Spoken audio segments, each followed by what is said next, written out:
Yo, yo, yo, what's going on? What's up, everybody? It's Nate Savage, the Savage 5050. I'm here. I got another panel joining me this Saturday night. How's everybody doing this Saturday? It cold where you are? It's a little chilly where I'm at. I'm in Jersey, Central Jersey, basically. So I wanted to talk about a lot of female stuff that's going on in the world, a lot of feminism. Is it okay? If it's not okay, what's up with OnlyFans? Stuff like that. We got this man named what's his name? Leah Thomas, who's actually winning great national championships in the swim league for, where only women should be competing, but they got men competing, stuff like that. And, I was going to get into the whole Ukraine thing, but I got people in here. I don't know how political they really are, but what's going on in Ukraine between Russia? Vladimir Putin is a dictator who wants to basically conquer Ukraine and turn Ukraine into part of Russia. There is some Russians that live in Ukraine that actually agree with Putin and want Ukraine to be join forces with Russia, but it's all kinds of stuff like Putin is out there bombing them and shooting them with all kinds of machine guns. People running out of apartment buildings with limbs missing and their faces being bloody or whatnot. It's like what's going on out there is completely crazy. It's like so ridiculous. It's like straight out of a movie when you see jets flying through the air to shooting missiles down. Like I never seen nothing like that I can remember in my lifetime. Besides 9/11, that was like the first time I actually seen planes actually do an attack. Then we got Sleepy Joe Biden, who was completely nuts. This guy actually left $100 billion, not million, $100 billion worth of military equipment to the Taliban in the Middle East and empowered their forces. And he was very, very weak on Russia. He basically closed down our Keystone pipelines, left thousands and thousands of U.S. citizens out of work, and empowered Russia by allowing them to open up their pipelines from Russia to Germany. Like, come on. He's like the most this is the most pro Russia administration that we ever seen in this country.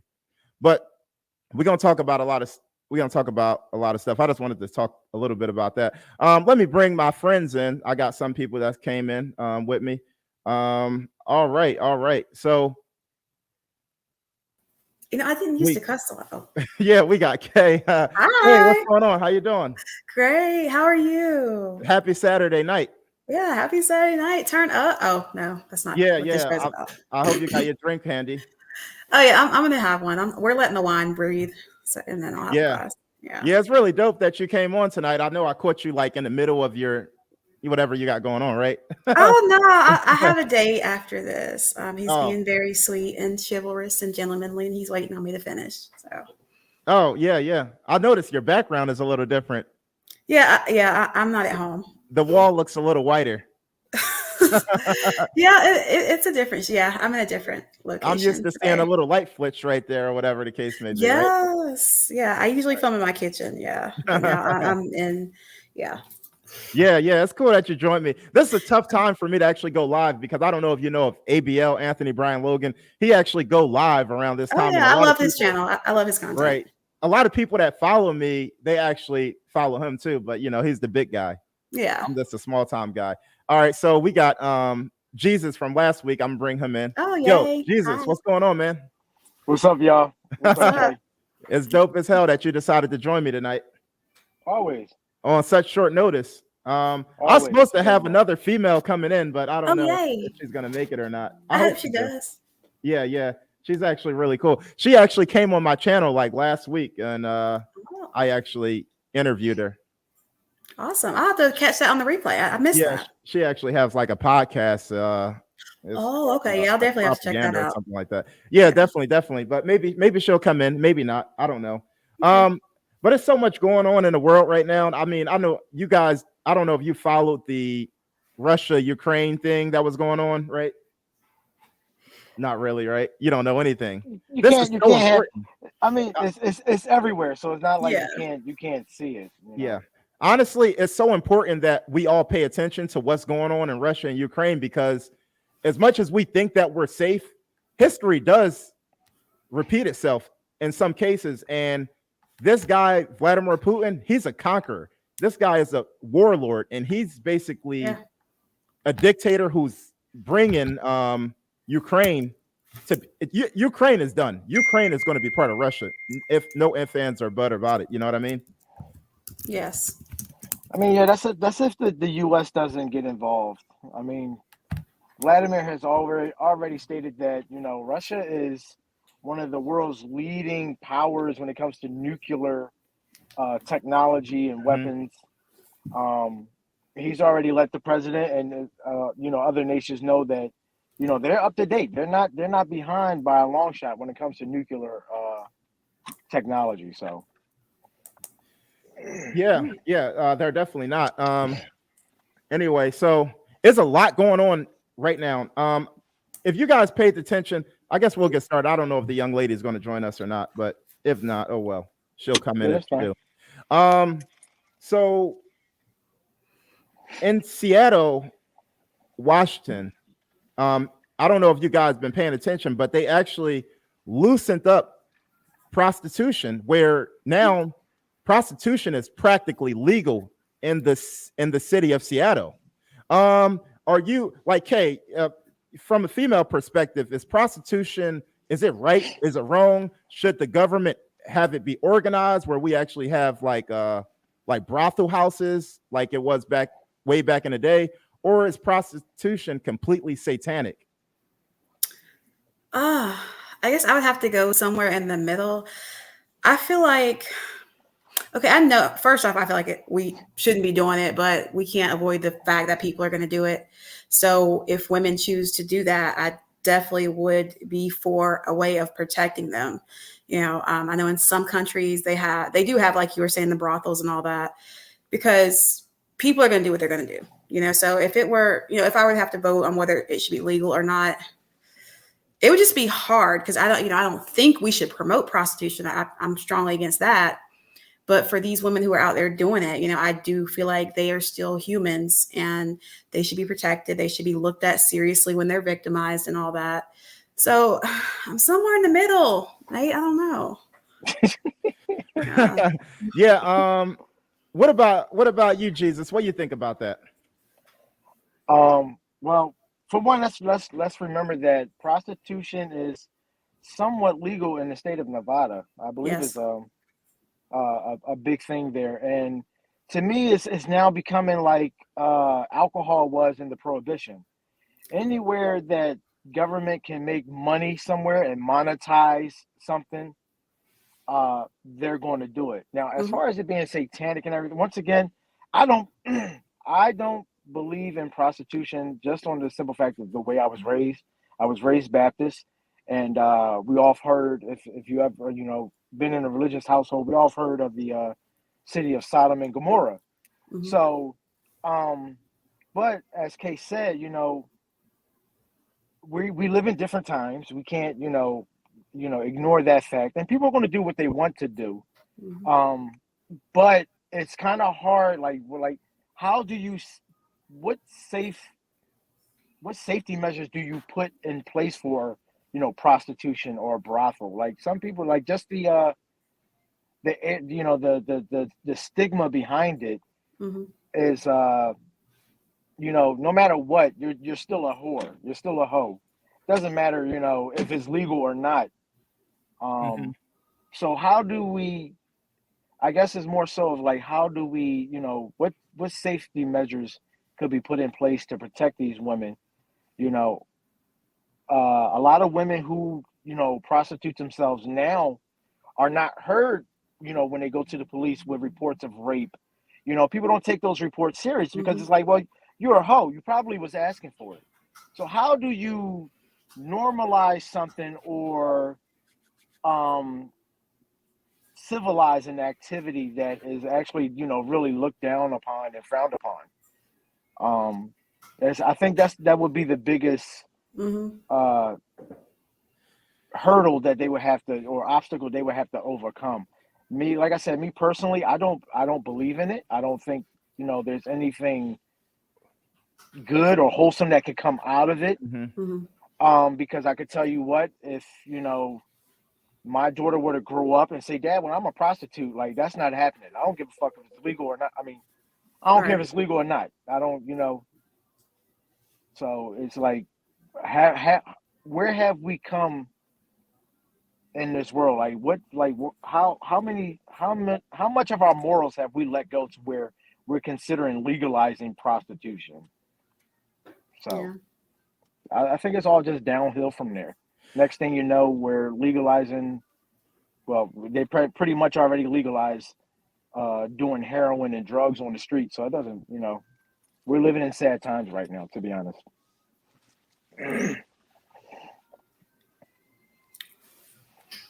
Yeah, man. That was some good points right there, for sure. Now, all right. So the thing about prostitution is that I think that it's kind of weird because it's like my body, my choice type thing. That's what we're pushing for in today's time. Like the government shouldn't be in control of your body, right? That's what society is telling us now. Well, I mean, when it comes to women, it's like that, but it's never the same when it comes to men. There's always a double standard with that one. So basically, men would be arrested in a heartbeat for prostitution. Oh yeah. No, don't do it says alimony and child support should be a flat fee rather than based on income. We didn't even get around to child support yet. Yeah, well, alimony is one thing, but child support is another. If you don't want to pay that flat fee, or you don't want to, have child support based off of your income, wrap your pickle up. That's a very easy choice. Yeah, exactly. Get a vasectomy. If you freeze your sperm. Well, like there are options. I'm not for the vasectomies. I'm not for the vasectomies, but there are contraceptives in place. It amazes me. It amazes me how people just have, they think that they're going to have intercourse and they're not going to get pregnant, and then they do get pregnant, and it's all a big surprise. Yeah. Right on. Yeah, that's what's going on. It's you know what? Prostitution is kind of like one of them things. Like I guess people could relate it to drugs. Like, well, people are going to do it anyway.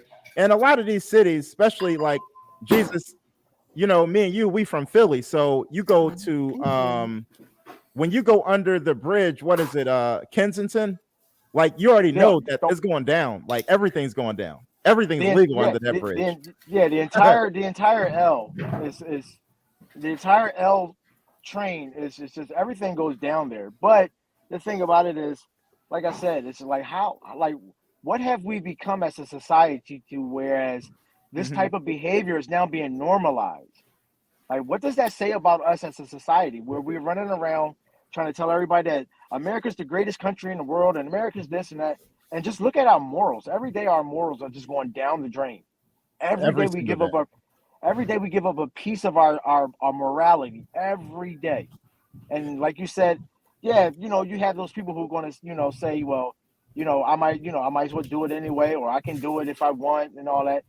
Just because you can do something doesn't mean it's right, and doesn't mean that you should do it. All right.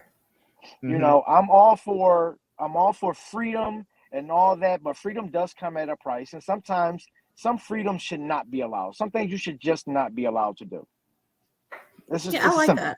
Yeah, I agree.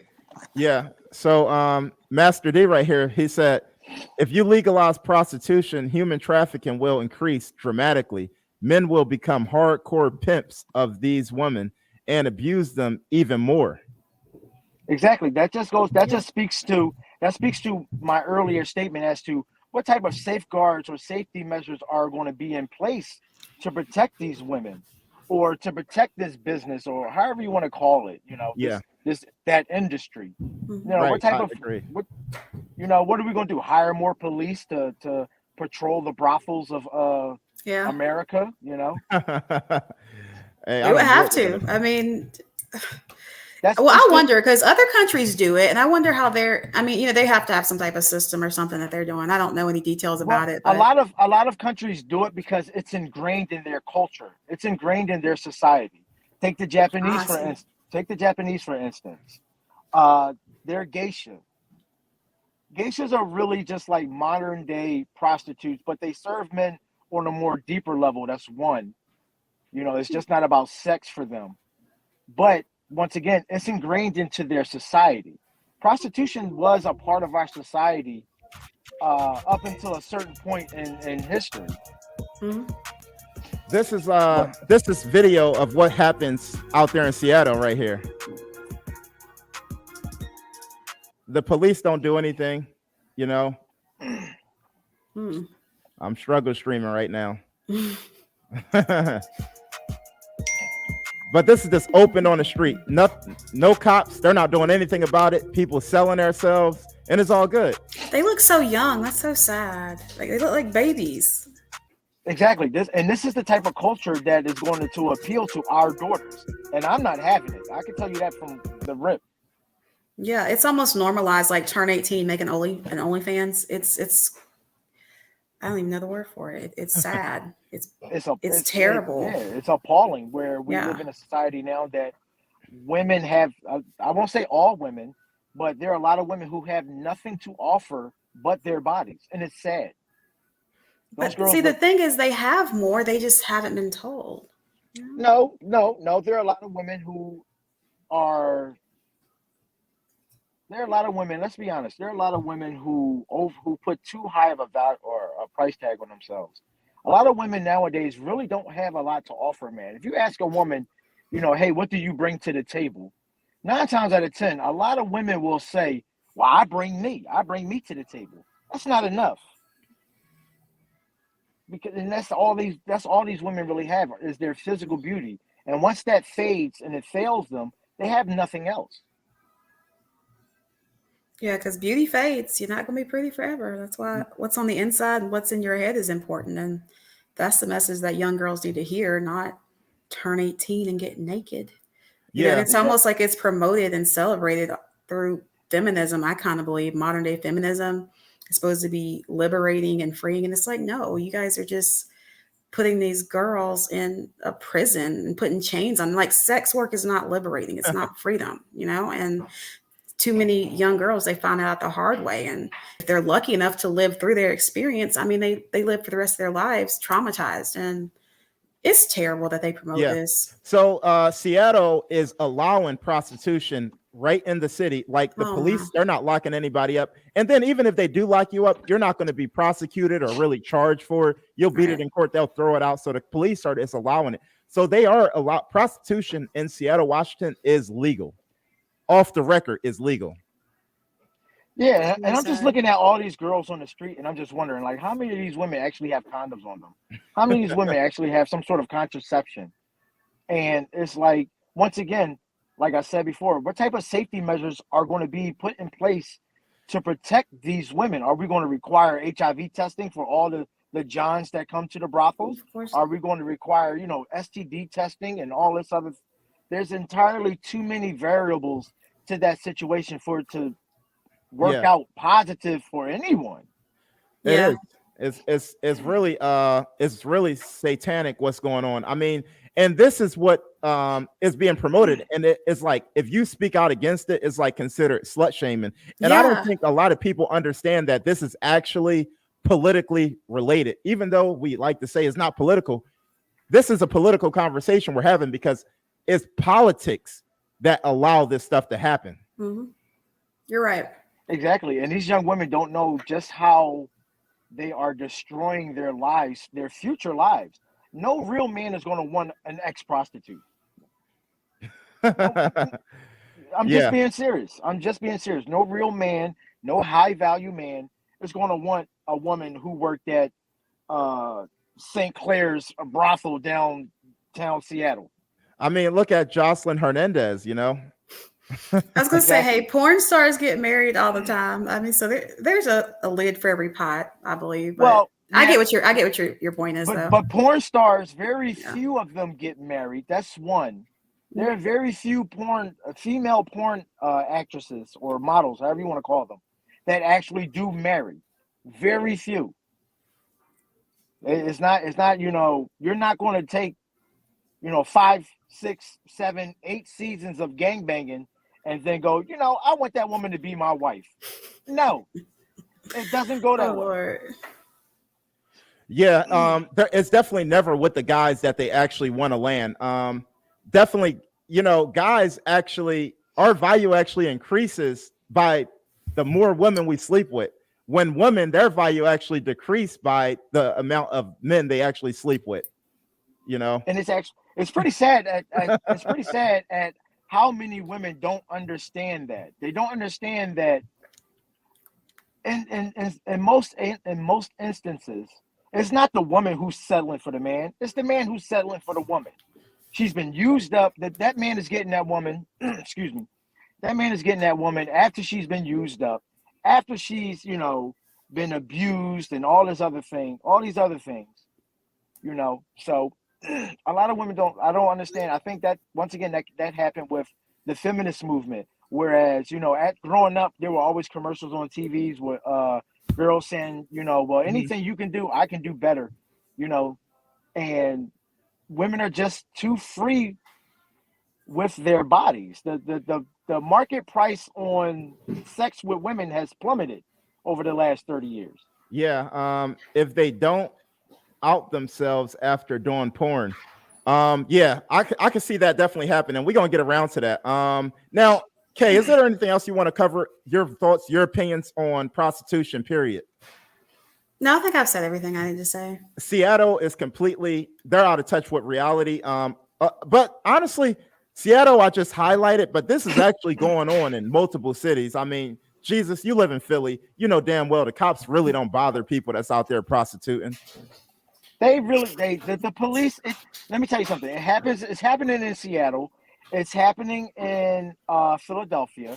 It also happens in Atlantic City, New Jersey. Whereas the police are basically, you know, if you're not hurting anybody, we don't care. Yeah, exactly. Okay, so let's get to the next story that's going on.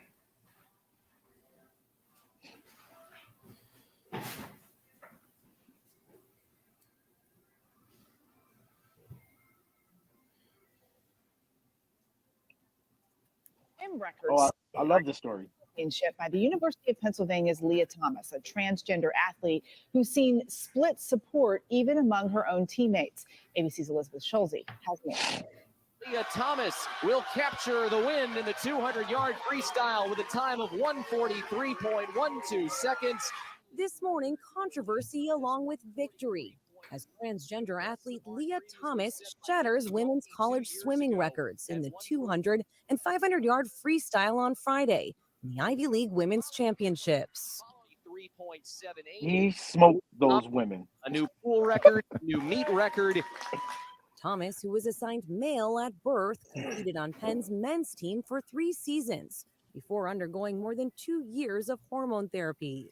Struggling to define its rules for trans athletes like Thomas, the NCAA reversed course on a policy this season requiring competitors to undergo a year of testosterone or estrogen suppression to be able to compete. Yale swimmer Isaac Hennig, a trans man who has delayed hormone treatment, competes on the women's team and has beaten Thomas in competition. In an interview with Nightline's Juju Chang, he defended Thomas. I think she's, you know, incredibly strong for doing what she, you know, continues to do, as she should. Oh my God. She deserves to be here just as much as anyone. Skylar Baylor, the first openly transgender athlete on an NCAA Division I men's team, calls Thomas's success a step forward for trans representation. Watching a trans person thrive in sport is amazing because we are so discriminated against.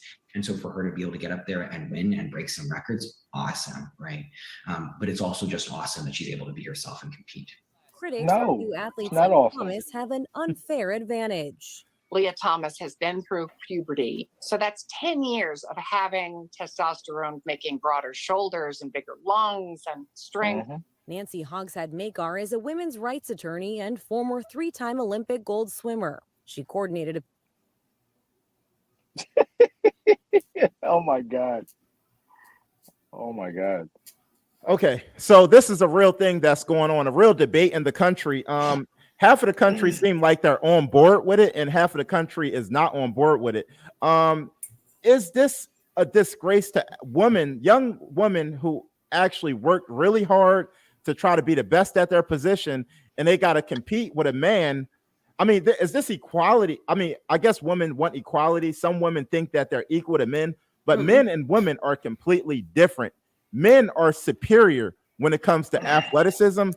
men are superior in a lot of different ways. There's certain stuff that men can do that women can't do. There's certain stuff that women can do that man can't do. We all need to play our positions. Kay Whitworth, what is your opinion on this whole trans sport thing that's going on? I don't think it should be happening. And I feel like a lot of people are using this as an excuse to like, how do you know it's genuine? Did he really transition, or was this his kind of like, aha, I know how I can win. I'm going to turn into a woman. I don't know what the solution is in this type of situation. Like, do we create a whole trans league? Because I don't think what's happening right now is fair to women. It's not fair that he was like, I think he was like number 400 and something when he competed for men. And now he's like beating a bunch of women. It's like, okay, obviously. That's one ugly woman, they say. Now, at the end of the day, now come on, we don't have to be rude. You don't have to call that woman ugly. Come on.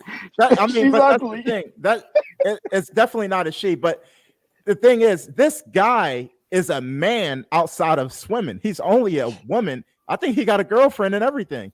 See, now he worked the system. He's so-called a lesbian. He's a faker, right? Yeah, he works really hard to compete against the women, and then outside of this, he actually in their locker room, they seen his Johnson and everything. Some females are complaining, and this guy dressed up in a suit when he leaves the damn locker room. He wear a man's suit, like he's just a regular dude that's competing as a woman. It's completely crazy. Jesus, what do you think about this? Horrible. This is horrible. As Kay said, listen, I'm all for trans rights. I'm all for gay rights. But as Kay said, if transgender people want to compete, let them make up their own organizations, their own sports events. Because it goes back to, I remember a few years back, there was a transgender cage fighter. She was born male, and she was just in the cage, just beating women up. Jesus. And like, how could you, like, one woman he beat so bad, like you couldn't even recognize this woman. It was like a Rocky movie, and it came out, that he was transgender and what have you, and it's like, how are we okay with this? He took her teeth out, right? That UFC fighter. Yeah. And that's the problem. We are making a mistake. Like, I don't call these people she. These people are he. Like, Bruce Jenner is a man, and I'm not going alone in their delusional world. It's almost like if you identify as a PlayStation 5, I'm not going to live in your delusional world and be like, oh yeah, you're a PlayStation 5. I'm not going along with it. Exactly. It's like anytime you disagree with the alphabet people, you're homophobic or you're being misogynistic or what have you. It's like, your rights don't trump my rights. You cannot compel my speech. If you were born a man, you are a man. To me, that's not about disrespect. You can't just up and start changing pronouns. You can't just up and start changing adjectives. That's like me saying, you know what? From now on, you have to refer to me as brilliant and handsome. And if you don't refer to me as brilliant and handsome, you're being disrespectful. You're being, you're being a pig, a chauvinistic pig. Well, yeah. Now they shame you and they call you names like you're homophobe, like you're scared of homosexuals. If you don't go along with their delusional world. It's like exactly. It's like I don't have to. Like, it is my right not to agree with your life. Now, I'm not saying that we shouldn't treat people with respect and with dignity and allow people to live their lives as they see fit in the pursuit of life, liberty, and happiness. But you also, your rights to do all that doesn't trump the next person's rights as well. Once again, we have the First Amendment, which protects our speech.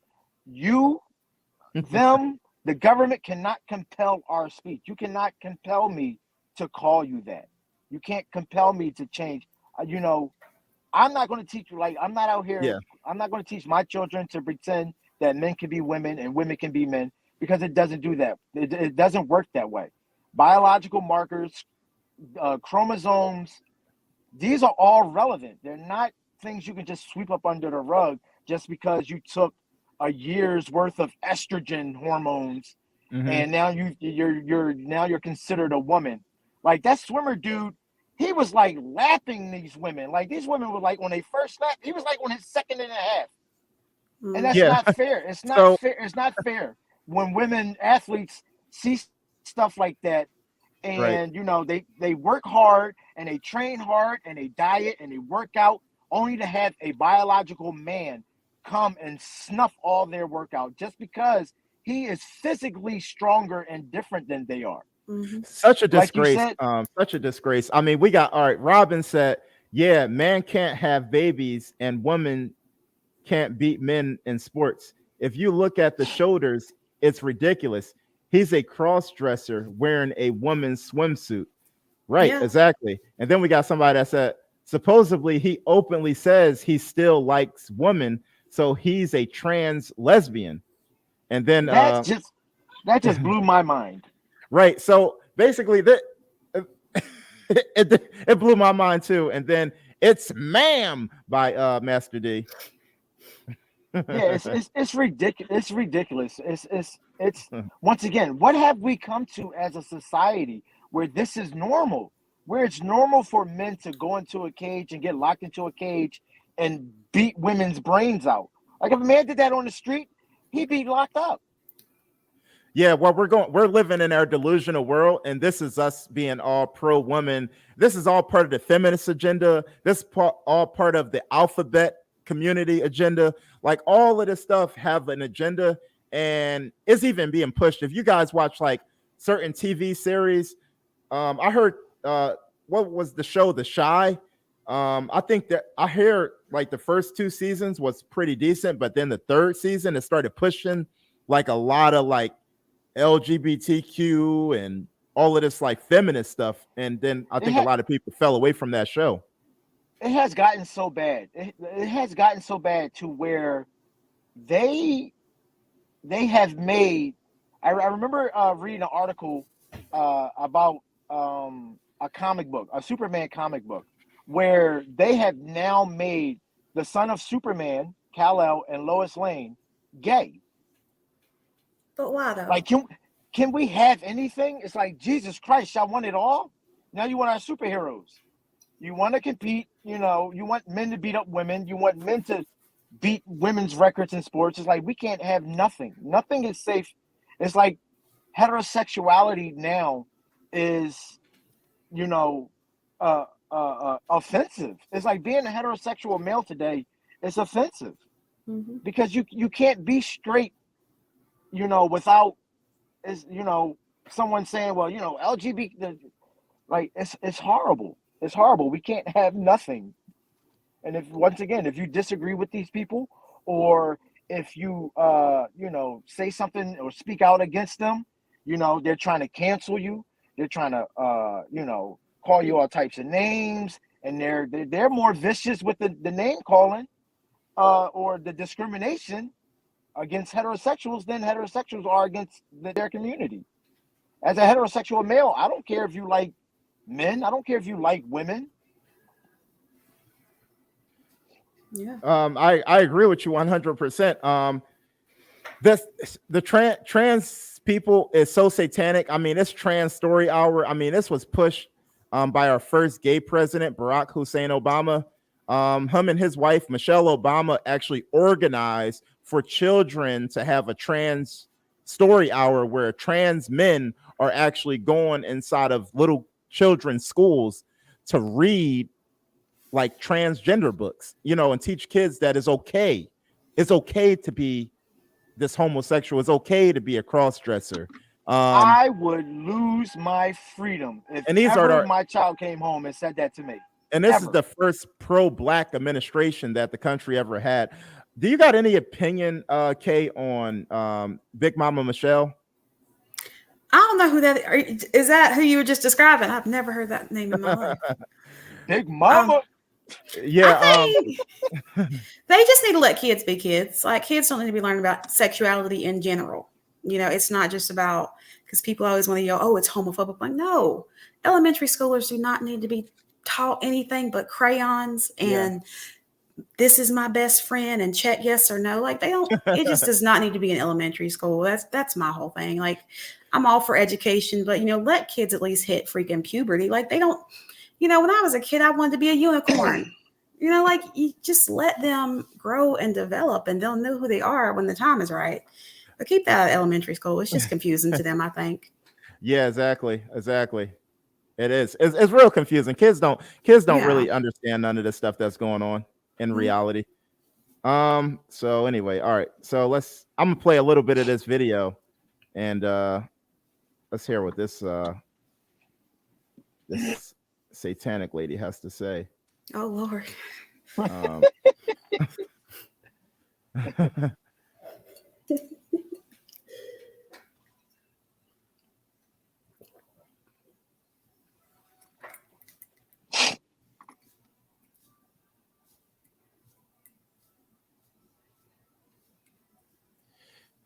That serious. At the same time, I just appreciate the support, because half of that money literally just came from tips and messages, and that means people have to pay to see the message. So clearly I'm doing something right. And I do want to say real quick before I continue that I'm going to put my referral link down below, so if you want to sign up, you can use my referral link. The money's decent. Like I said, I'm only charging $700 and I made $1,400 in the first month. The second month, I'm not sure. I don't like to go by what this says because it's still not the end of the month, but still right now it's $1,100. It helps what I got to get done. I invest a lot of that money into my businesses I want to start, or hobbies I want to start. The money goes to things that are going to benefit me in the end, because at the end of the day, some people might use this stuff as chump change, but I'm trying to get somewhere in life. I'm trying to be an entrepreneur. I already got 2 businesses and I want to have plenty more. Like, she's I promoting cannot see myself OnlyFans working for somebody ever again in life. And in reality, I'm working for OnlyFans, because let me tell you how much OnlyFans takes out. So in reality, I made $5,000, but the net was $4,000. So they do take a percentage. Don't think that they don't, because they do. It really just depends on how much you're charging or how much they're tipping, because they do take out tips too. It really just depends on whatever. I don't know the specifics of all that. I wish I did. I would tell you, but Google is so fundamental, because I'm not the one to tell you. I've had a lot of DMs of people asking me, like, what should I do? How should I get started? How'd you build the confidence? And honestly, if you subscribe, I look pretty confident on there.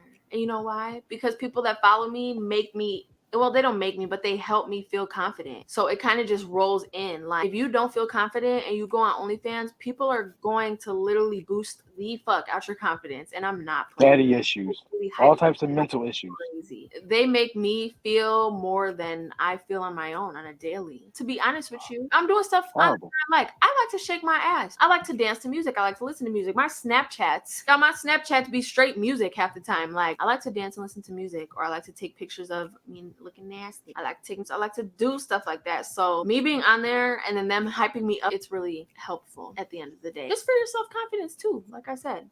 Or you could do whatever on there. And that's why I don't like when people ask me too much, because one time I posted my OnlyFans. They said that I'm better than OnlyFans. And I didn't like that, because I don't feel like I'm better than anything, first of all. Second of all, if we're being real, it's nobody else's business. So therefore, I could do what I want. And another thing that a lot of people say is, why are you on OnlyFans? Okay. All right. It goes on and on. Oh my God. OnlyFans is a quick way for a lot of females to make money. I hear that just a basic looking chick could actually make money on OnlyFans, depending on what they're doing on there. A lot of females are using this as a revenue to make some income and compete in the market. OnlyFans is, I guess y'all answer probably will be the similar answer to what our first discussion about prostitution. OnlyFans to me is a trap. It's satanic. Is definitely something that I feel like could create stalkers, where men might actually try to really find out your real name and hunt you down. I think it's problematic and very dangerous. Kay, being a woman, what is your view on this? It makes me very sad. Like, I was very sad listening to her. But she, like a lot of young women and girls, they're just misled. And I remember being young. You don't think that you don't have like that future sight, so they're doing this and they're like, oh, I've got forever, nobody's going to remember this. And they don't realize like this is going to be out here forever. If you make this, people are seeing you forever. And it made me sad when she's like, I don't feel like I'm better than anything. Like, she just made me very sad just now, because she represents so many girls, and you know they get fed this dream. And yeah, it's money, but all money is not good money. And at the end of life, you know, you can have all this money, but if you lived a miserable life, or you know, if you obtained it by nefarious means, you're not going to feel good about yourself. You know, at the end of her life, she's not going to feel good about herself if she keeps doing this.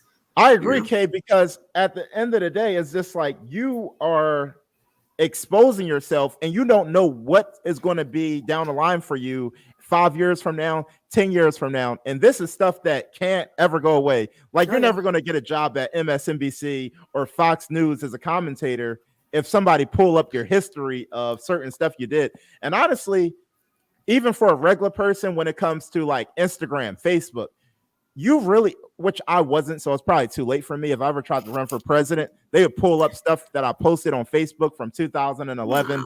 If Trump could make it, you can. Everything in his past, you could definitely do it. Grab him by the pussy. Depending on what you want to do in life, depending on what you want to do in life, like you got to be really careful, right? And be very politically correct on social media. And that's why I think that like a lot of people should maybe shelter their children away from not being on social media too early. And then if you do, like, I think that if you don't, like I said, my opinion is if you know that you're nothing but a slut and that's just who you are, okay, that's good. But if you actually are somebody that want to become something important in life, don't even do it, because you never know. Like, you might get an acting job. They might say, you look like this person and you would look good to be on this movie in Hollywood. And it's like, once they pull up your record, that's the end of that deal. Jesus, what do you think about this OnlyFans crap? My take on it is exactly this. OnlyFans to me is just another legal form of prostitution. Listening to that girl allowed me to see just how mentally and emotionally damaged she is. Where, you know, she says, you know, she's not confident herself, but when she gets there, you know, when she posts that other people, her members make her confident, that's an emotionally damaged young lady there. Also, what she said about, you know, well, I'm going to take this money and I'm an entrepreneur and I want to open businesses and things. Once again, when you put something out on the internet, it is there permanently. There is no going back. You know, imagine if this young woman, you know, 10 years from now is sitting down at a meeting and she's about to, you know, start a Fortune 500 company. And someone goes, aren't you so-and-so from OnlyFans? They don't understand the future ramifications. They're only living for today. They only see today. They don't look to the future. They don't look about, you know, what would happen if their child was in school and their child goes, well, I seen your mom on OnlyFans, and pulls up the picture. Yeah. Right. And that's what I think about when I think of people like Jocelyn Hernandez, who has a daughter. And it's just like, your kid is going to grow up to see this kind of stuff. And people are going to be able to pull up pictures of your mommy naked. And this is what we getting at. I don't know. I mean, I would wonder. I'm wondering if she would tell her own daughter to do it, because I mean, what's good for the goose is good for the gander. I bet you she wouldn't want her daughter doing it. But you know what, Jesus? A lot of people would say, I don't know if she mentioned it. I didn't play the full video, but she was talking about how she made like $3,000 in like 1 week, and like a lot of these women are actually making bank off of it. Yeah, that's all fine, well and good. They're making bank off of it, because there's a reason that the adult industry, the porn industry, is one of the leading industries in our country. Not even just our country, the world. There's a reason why pornographic film and everything is such a multi-billion-dollar industry. But honestly, Jesus, I don't even think these females going to make no money if the whole country turned into Seattle. Our first conversation. Once prostitution is becoming legal, man, nobody ain't going to be paying no money for no OnlyFans. They'll listen, as long as there is a simp somewhere out there, a beta male, they'll make money, because guess what? I don't even see how OnlyFans exists today with so many free adult porn sites. Porn is free. That's what puzzles me as well. Yeah, it's literally free, but you're sitting here paying $7.99, $12.99, $10.99 for a 30-second video of some woman you'll never meet in your life just to watch her sit on a carrot. That's horrible. Yeah, I agree. Jesus, shout out to Jesus, man, making great points, killing it. Hey, so let's get it. Like speaking of that. All right, so let's talk about having babies, right? Because all of the stuff that we talked about leads to having babies, nevertheless, right? Mm-hmm. So, unfortunately, is a man or as a woman, does having children and being single lower your sexual market value? Kay, I'll let you answer that first. I don't know anything about that. I know Having sex, having children out of wedlock, I should say. I just think there's a lid for every pot. I think regardless of your past or your situation, if you want love, if you have the desire for a partner, you can find somebody compatible with you, you know, whether you have kids or not. I just think there's somebody for everybody. I don't think anybody can be written off due to some past, due to being alive. You know, you live long enough, you're going to hit a couple bumps. Like nobody's perfect. Nobody's past is flawless, you know, and I feel like it's just strange to me to judge somebody based off of their past if you're not even interested in being with them. You know, like I judge the people in front of me. You know, I'm not concerned about some other guy or some other woman and her having, you know, I feel like people should be looked at as individuals. And I feel like I just don't place market value on other human beings. Having children is part of your character. So you should be judged off of your character. And having children, you would agree, is part of your character, right? I believe so. Right. So we're judging you off of your character. So, Jesus, what is your opinion on, for men and for women, do having children for men or for women lower your sexual market value? The simple answer to that is yes. Yes, it does. Very much so. The reason being is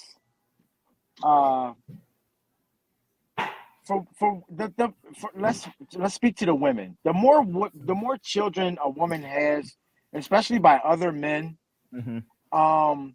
the less likely she is to find a person who's going to take her serious.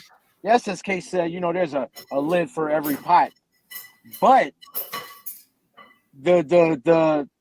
the pool or the choices in which that woman has is very slim because of how many children she has. You know, whereas a woman who has no children, you know, or what have you, has a very open market. Her, you know, a woman with a lot of children or, you know, many sex partners, that her pickings are going to be slim to none. And it's the same with men, which is another one of those double standards that we have, which I don't understand why. Because I know women will sit there all day long and talk about how, oh, I don't want to date a man with a child. I don't want to date a man with a child, but they want men to date them when they have children. I don't know, like it's weird. Is this an uncomfortable conversation? I know you're in the middle of a date at your date's house. Oh no, that's what I was gonna say. Like I have one child, and I haven't had a problem dating. Like this gentleman I'm with now, he sent me money for a babysitter so I could be here. But that's one of the problems right there. I did that before too. But here's the thing. Okay, dating guys, that doesn't mean anything. Getting a guy to marry you means something. Just dating a guy, getting a guy to pay for a babysitter, like that. I don't know if I want to marry him yet, though. That just means that, I'm just dating this guy. Like I'm trying to F tonight, whatever the case may be. I'm sure that's not going on. You're a Christian woman, right? But anyway, but that's actually one of the concerns. That's actually really one of the concerns with both men and women who have children and they try to date. You know, right. When you don't have children, you can come and go as you please. You can stay out as long as you want. You could do all these other things. But when you do have children, both men and women, it makes the dating scene a lot slimmer and a lot harder because you have to find a babysitter. You know, you have to be careful about who you bring around your children, you know, right. Or even just be careful who you let know you have children because people are fucking freaks out here. Well, Jesus, here's the thing. I'll give my opinion on it. For men and I know this is sexist, but we gotta understand, us as conservative, y'all both kind of conservative. Men and women are not equal. We all three of us agree that men and women aren't equal, right? There's no standing. There's double standards. There's double standards for men. There's double standards for women. It's certain stuff that men can do, and it's certain stuff that women can do. For example, a woman can sleep with another woman and then be straight, and that's all good, right? A man, we're not allowed to sleep or have the gay experience with another man and then move on and talk about we straight. We'll be judged for the rest of our life. We're considered homosexuals once you do that once, even if it was back in 9th grade, right? So there is double standards. There's certain stuff that women can get away with, and there's certain stuff that men can't get away with. Of course, just look at there's many instances or examples on the internet where women are out and they just run down on men and they touch and grab men. And men are just supposed to be cool with it. But if a man does it, runs around and starts grabbing women's breasts and slapping their asses, we'd be in jail and on the sex offenders list. But that makes me mad. Kay and Jesus, do y'all agree with me that it's okay for a woman to experiment with another woman sexually, but it's not okay for a man to experience with another man sexually, right? Yeah, I agree. Once again, I don't like double standards. I mean, hate the double standards in our society. Biblically, there's no double standards biblically, but biblically, which is one of the reasons. Like, I don't understand how the alphabet people can claim to have religion where, in almost every religion, it tells you that if a man lays with a man as he does with a woman, then that is an abomination. Right. And I know, Kay, I'm trying to get through this because I know you got to go soon. Oh, well, he went to pick up the food, so he left me alone in this big ass house. Hey, he mad. Chinese food. Okay. He's done. He'll be back. Basically, what I'm saying is there is a double standard, and that's what I'm saying. So men, I feel like this. Our men's sexual market value really don't decrease by children or baby mothers. Women's sexual market value do decrease by how many children she has and how many bodies she slept with. See, here's the thing. Don't no real man want to sit around and look at, stepchildren that aren't his and have to think about that girl's ex-man every morning he wakes up and, we as men think about more stuff context like that. to it, Jesus, where for the most part, when you deal with a man that already has children prior, for the most part, he's typically not going to be the primary caregiver for the child or children that he has.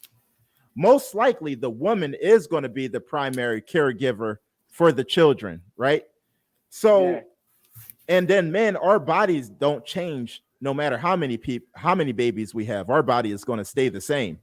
Women body do change. Women, they get what men, we do the penetrate, we penetrate women and women get penetrated, right? So there's definitely a difference. Women's vagina changes depending on how many men they actually sleep with, and they actually take on any woman that a man sleeps with, especially if she sleep with them unprotected. She actually take on a very, very small percentage of that man's DNA every time she sleeps with a man, especially if she allows him to ejaculate in her unprotected. So every woman you get with, depending on how many men she slept with, she has some of their DNA. But men, we don't really take in the DNA of women. So there is a double standard, and that's the reason why women are looked at as disgraceful by the number of men they sleep with. They actually, when a man sleeps with a woman and ejaculate on you, you actually take some of that DNA from the man that you slept with. So it's a huge difference. It's also the intimate fact that a woman actually has to lay down and accept something inside of her body. It's kind of like food, you're at a family reunion, you're sitting with your favorite cousins, and you got a big plate of food, and your favorite cousin come and stick his hands in your food. gonna be upset. Right. I don't want it to Kay, because I know Kay's a woman. Kay, comment on what I said. I don't know anything about that. I guess I just grew up in I live in a different culture, y'all. We just Yeah, it's okay, right? I don't know. It's just not really a thing here. Like people, we don't speak about each other this way where I come from. Hey, I understand. Do you think that is a huge difference between men? Well, men are, if you have sex out of wedlock, and I'm guilty of it too. I'm not shaming nobody because I'm guilty of it too. You are committing a sin if you have sex out of wedlock. I know. I probably do it tonight. I ain't gonna say if I am or not, right? A fornicator. I might got a young lady waiting upstairs for me, but I'm not gonna admit that on camera, right? I am but here's the thing. When you have sex out of wedlock as a woman, biblically, you are a slut, right? And a man having sex out of wedlock, he's a slut maker, right? Mm-hmm. So having sex out of wedlock is a sin. Do we all three of us agree that having sex out of wedlock is a sin? I guess it depends on your beliefs. Yeah. Yeah. Because sex was meant, regardless of what religion you may be, or whoever you believe in. Sex was meant only for the procreation of the human race. It was never really intended for physical pleasure. And it was meant so that man, woman could come together as husband and wife and then have children. Yeah. And that's all. That's every religion. Okay. And here's the thing. And I know Kay, well, you said your guy went to go pick up the Chinese food that he bought for y'all. So that's good. It's Italian. Yeah, I bet it is. Oh Lord. Oh, stop. Yeah. All right. So anyway, so basically what I'm saying is it's work even in relationships. And I know I'm jumping the gun because we didn't even finish the dialogue of that. But all right, when you get married, whatever the case may be, when a woman cheats, it's actually worse when a woman cheats than when a man cheats, because the man typically, if you got a real man, typically he's the one who financially made investments into your relationships. He's the one who financially invested into the children that you may have or whatever the case may be. Women, they're typically not the investors financially in relationships. Now, we could arguably say time. Yes, time is very important, but typically I would say it's worse when a woman cheat, because most of the time, period, when a divorce happened, whether the man or the woman was right or wrong, the woman is going to take half of his merchandise, take them to the cleaners, get them on child support, and you can pay child support for kids that's not even yours.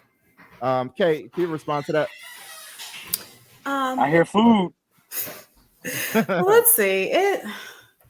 I just think in situations like that, it's just so nuanced and situational. You know, like if people are together for a long time and, you know, they've been married and they build together and things have to be split 50-50, I don't see why that's such a bad thing. But two, you know, I don't think people should like get married tomorrow and 5 years from now take half of somebody's money. And I mean, I just feel like cheating in general is wrong. Nobody should cheat on anybody. I think dishonesty is wrong. Like if you're going to be in a relationship with somebody, be honest. It's like the bare minimum. So I guess I would just say, you know, nobody cheat. And you know what? Honestly, I think I jumped off of what we was talking about. Okay, who takes more of a risk when it comes to, all right, if you get a woman or a man that has a child already, you step in as a step parent, you married the person, who's at more of a risk? The woman or the man that's stepping into that situation? Is it even worth stepping into a situation where you might have to be a step parent? I think so. I mean, it depends on each person, but in my personal opinion, I think so. I think because I don't see other people's kids as a burden. I see it as making a family and getting family members. And I think if you love somebody, then, you know, I don't really think they're a stepchild. Like you just love that kid like it's your own, you know, and it just depends. Some people don't want to date people with kids. And I think that's cool too. I think it's all up to preferences and what one person can take, like I don't want to date somebody with 10 kids, Yeah. but that's above And- my capacity. and So I we guess got- it's just preference and knowing yourself, We got Robin. She said, no, was not the case with me. I had a child out of wedlock and didn't have problems with men going after me. I chose to raise my child before I dated. Only had one child, was busy working 2 jobs.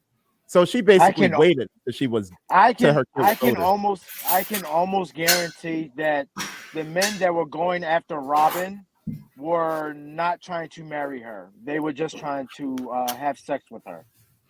Well, that's why you don't have sex with them. Then you don't have that problem.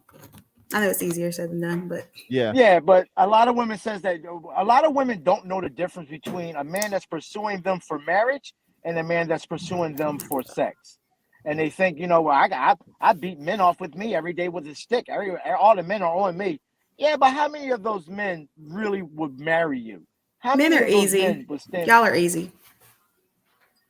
We really are. We are an easy creature. But the thing about it is, women the feminists, especially the feminist women, have made that an overly complicated subject because they don't need men anymore. They don't want men. They don't need men. Yet they want men. It doesn't make sense. Well, guys, I gotta go. Yeah, but I okay. had a blast. Thank you for All right. having me on, and I'll definitely talk to you guys later. I should have got into this conversation first because I really wanted you to be involved in this one. All right, well, let's do a part 2 sometime. Just definitely. email me and we'll set it up. All right, for sure. All right, Thank for y'all. sure. All right, Bye. thanks for joining. Yeah, so Diana, the woman takes the highest risk. Sorry to disagree with you. What do you think about women taking the highest risk and when it comes to marriage and when it comes to like basically taking on inheriting stepkids? I would say that Diana is actually quite wrong. It is actually when a man steps in to be a stepfather, he's actually taking more of the risk because he is now financially obligated to take care of children that are not his. He is now financially or emotionally obligated to be there for children he's investing in children that are not his own. So that to me is a higher risk. Once again, like you said, a lot of women do not risk anything financially when it comes to relationships. A lot of women nowadays do not really understand exactly how much a man sacrifices to be in a relationship with them. They don't understand that concept. And you can say it, introducing your children to another man or what have you. Yeah, that's risky too as well. But once again, the man is always going to take the higher risk because once again, he is now financially obligated, emotionally obligated to invest in children that are not his own. Well, and here's what if the he thing. gets with a woman like that doesn't want to have any more children? When I dated women with children, it's more so like you're basically a manager. You have all the financial burdens as the biological father. You have the responsibility as if you was the biological father. However, you do not have the authority to actually place discipline on them children because the mother, she got her own way of how she want to handle it. Yeah, I've dated women that were like that who wanted you to, play the daddy role, but when you put fire to the little kid's butt, or you try to chastise that child, they get upset and they, you can't say that to my child. It's like, well, if we're going to be in a relationship and I'm going to, take responsibility for this child as as he or she is my own, then I should be able to chastise him. If that man is taking care of your child, you know what I'm saying, he should be able to chastise them just as much as love them. There's nothing wrong with dating women with children, But, yeah, I agree. You like I said, I dated women that were like that, and it's like it doesn't work out because you can't. It would never be a happy home. Yeah, you might be dealing with like an angry, bitter baby father or something, and then they could cause all kinds of problems as well. I mean, the thing is, men take way more of a risk because you are investing financially. When you buy your house, you build up your 401k with your workplace, and you do certain stuff. Most likely is the guy that's going to get taken to the cleaners, and it's a man. You might raise these kids from the age of 6 months old. You meet this woman when a child is really young, 6 months, and then you raise this kid all the way to they're 11 years old. The woman could say, I'm tired, I'm bored of this relationship, and want to move on with her life. You have no legal rights to them kids that you fell in love with. And on top of that, you done filed these kids on your income tax for the last several years. You have to pay child support for kids that's not yours. Exactly. Which is why I said that, and you can't see them because you have no legal right. And I opened up the stream for if anybody want to join, you can just click the link. Yeah, that's exactly why I said Miss Dina was absolutely incorrect when she said that women take the highest risk. They really don't. They take some risk. Don't get me wrong. Yeah. Introducing their children to a new man, and what have you. But the man ultimately is going to take the higher risk, especially financially. Let's just put it that way. The risk is always going to be higher financially for the man. Yeah. We can word it that way. So it doesn't sound like Most definitely. I mean, the man is really putting himself at risk because the man is the one who actually got to go to work, pay the bills, and he's financially invested into this. And then you always are going to get that question, especially if you're dealing with kids that get a little older. You're going to have to deal with, you ain't my daddy. That's always going to come up. Yeah. You Just don't like have I said, no real a lot power. of men. Yeah, a lot of men don't. I can understand why a lot of men don't want to date women with children because of that. But like I said, once again, a lot of men see other children and they're constantly reminded of that woman's ex, of that woman's baby dad, and no real man wants to wake up every morning being constantly reminded of the other guys she slept with. But on the other hand, once again, it's nothing wrong with dating women with children. I'm dating a woman with kids, but I it's more normal for me because I myself have children. Now, if I was a single guy, I didn't have any kids, I may not date women that have children. But that's because I don't have no children of my own. But I have children of my own. I'm a single father or single parent to my 17-year-old son. So, it's I can understand women with children a lot more. Yeah, I mean, I agree with you. It's nothing wrong with signing up to date a woman with a child. It's nothing wrong with that. It's just like men, we really have to understand the risk because I'm dealing with a custody issue as well, and I know other men that's dealing with problems as well, and it's so much that men have to encounter when you're dealing with other people's children. For example, most biological fathers don't trust stepfathers, right? We agree with that, right? The biological father is not typically going to trust the stepfather. So think about it. Well, that's to be understandable because that's biologically his child. Right. One. Then you have a lot of biological fathers who don't trust stepfathers because they still want their baby moms back, and they don't, well, why you bringing other niggas around my kids? All types of crazy, goofy stuff. You know what I'm saying?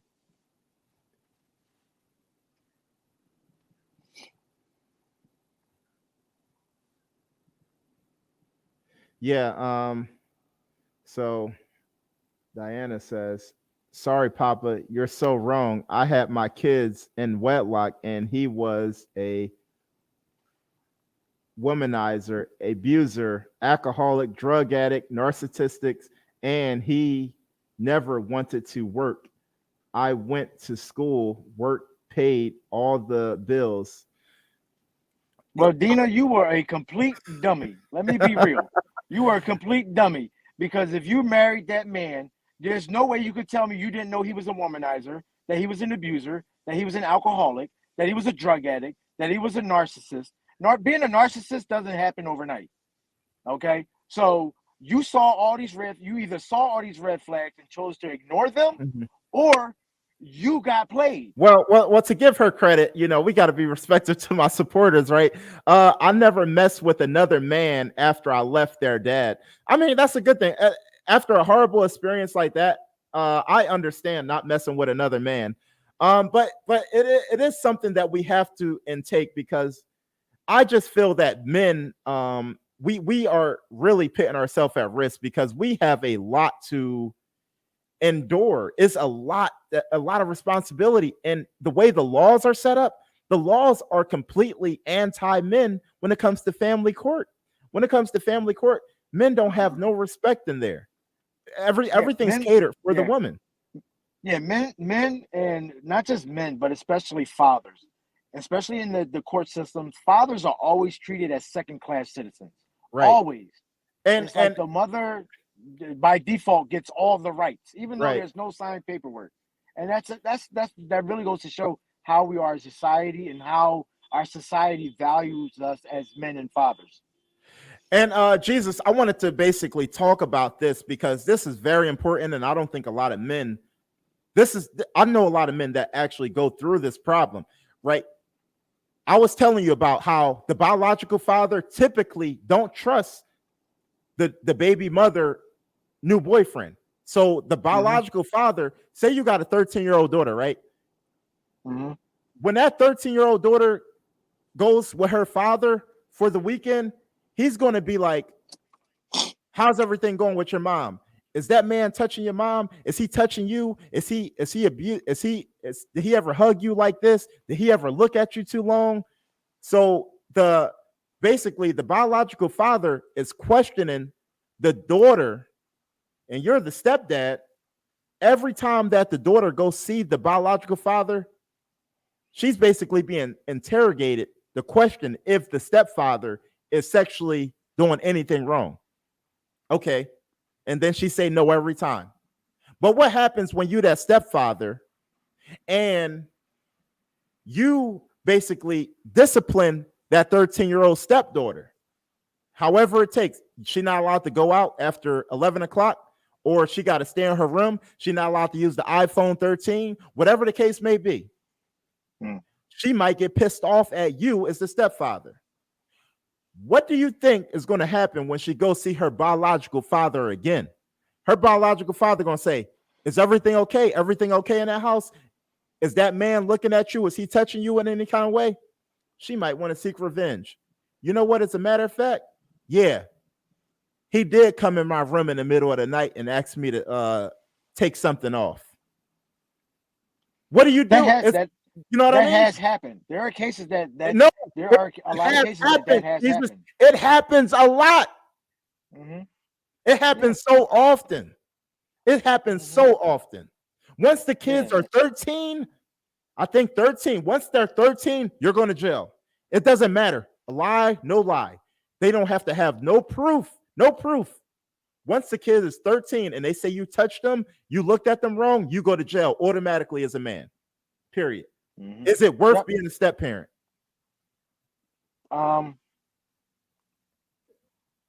To be honest, the honest answer to that question is it's going to depend on the woman that you're with.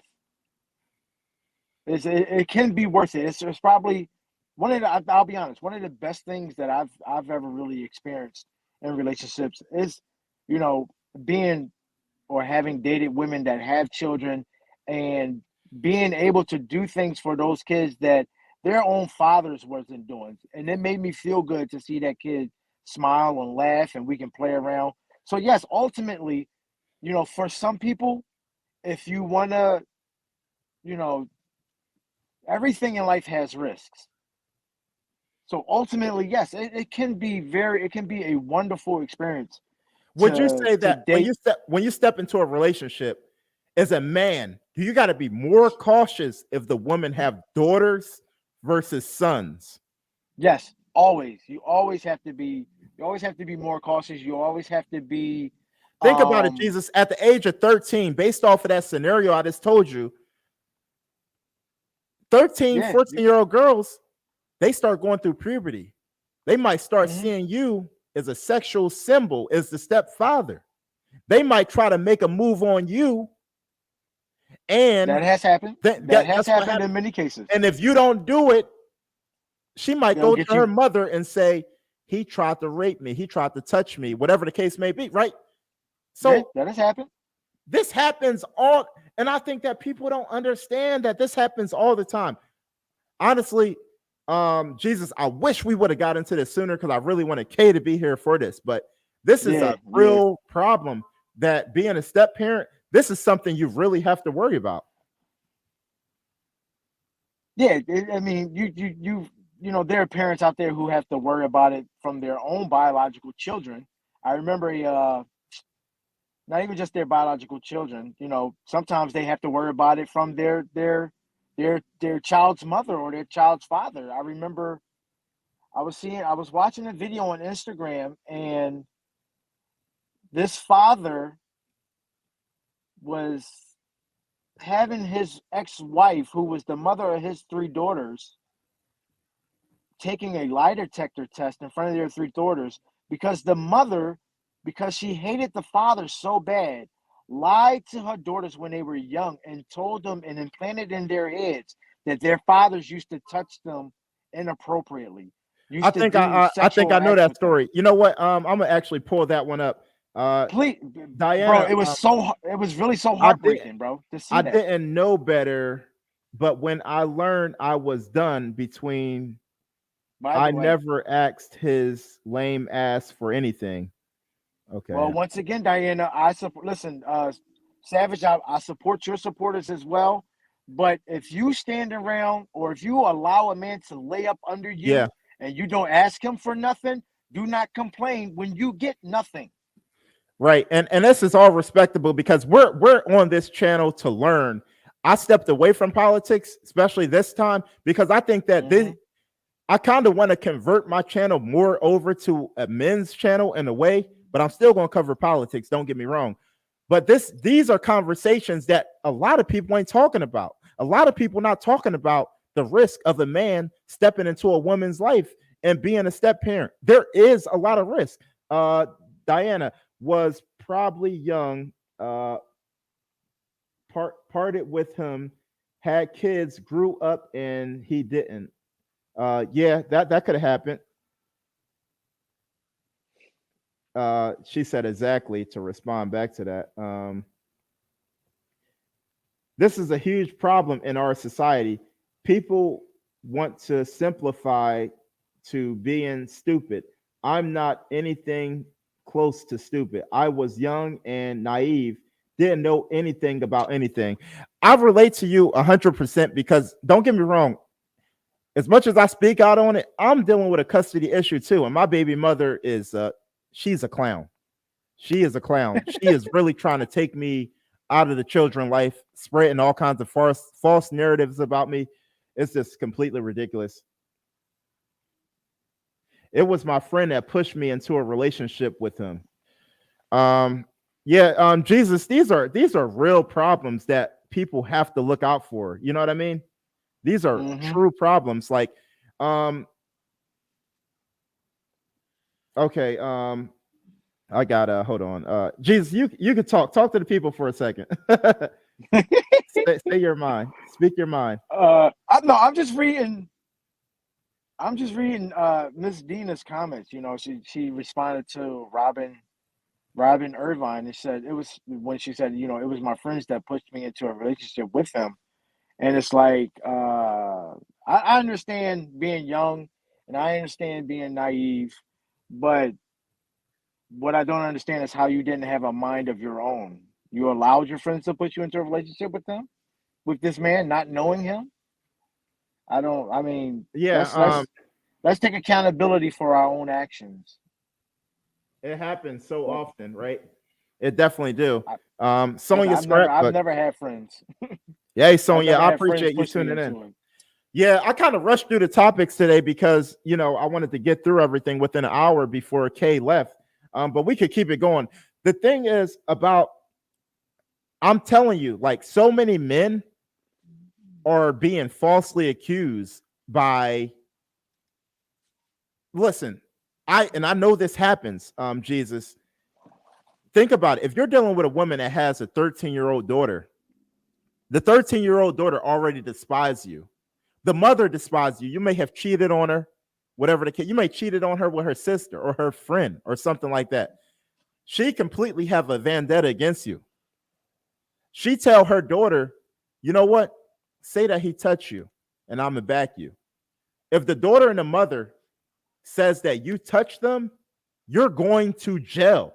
You're going to jail, and you're going to have to come up with $75,000 for lawyer fees. This happens so often to step parents, especially step men, like stepfathers. This is not that uncommon.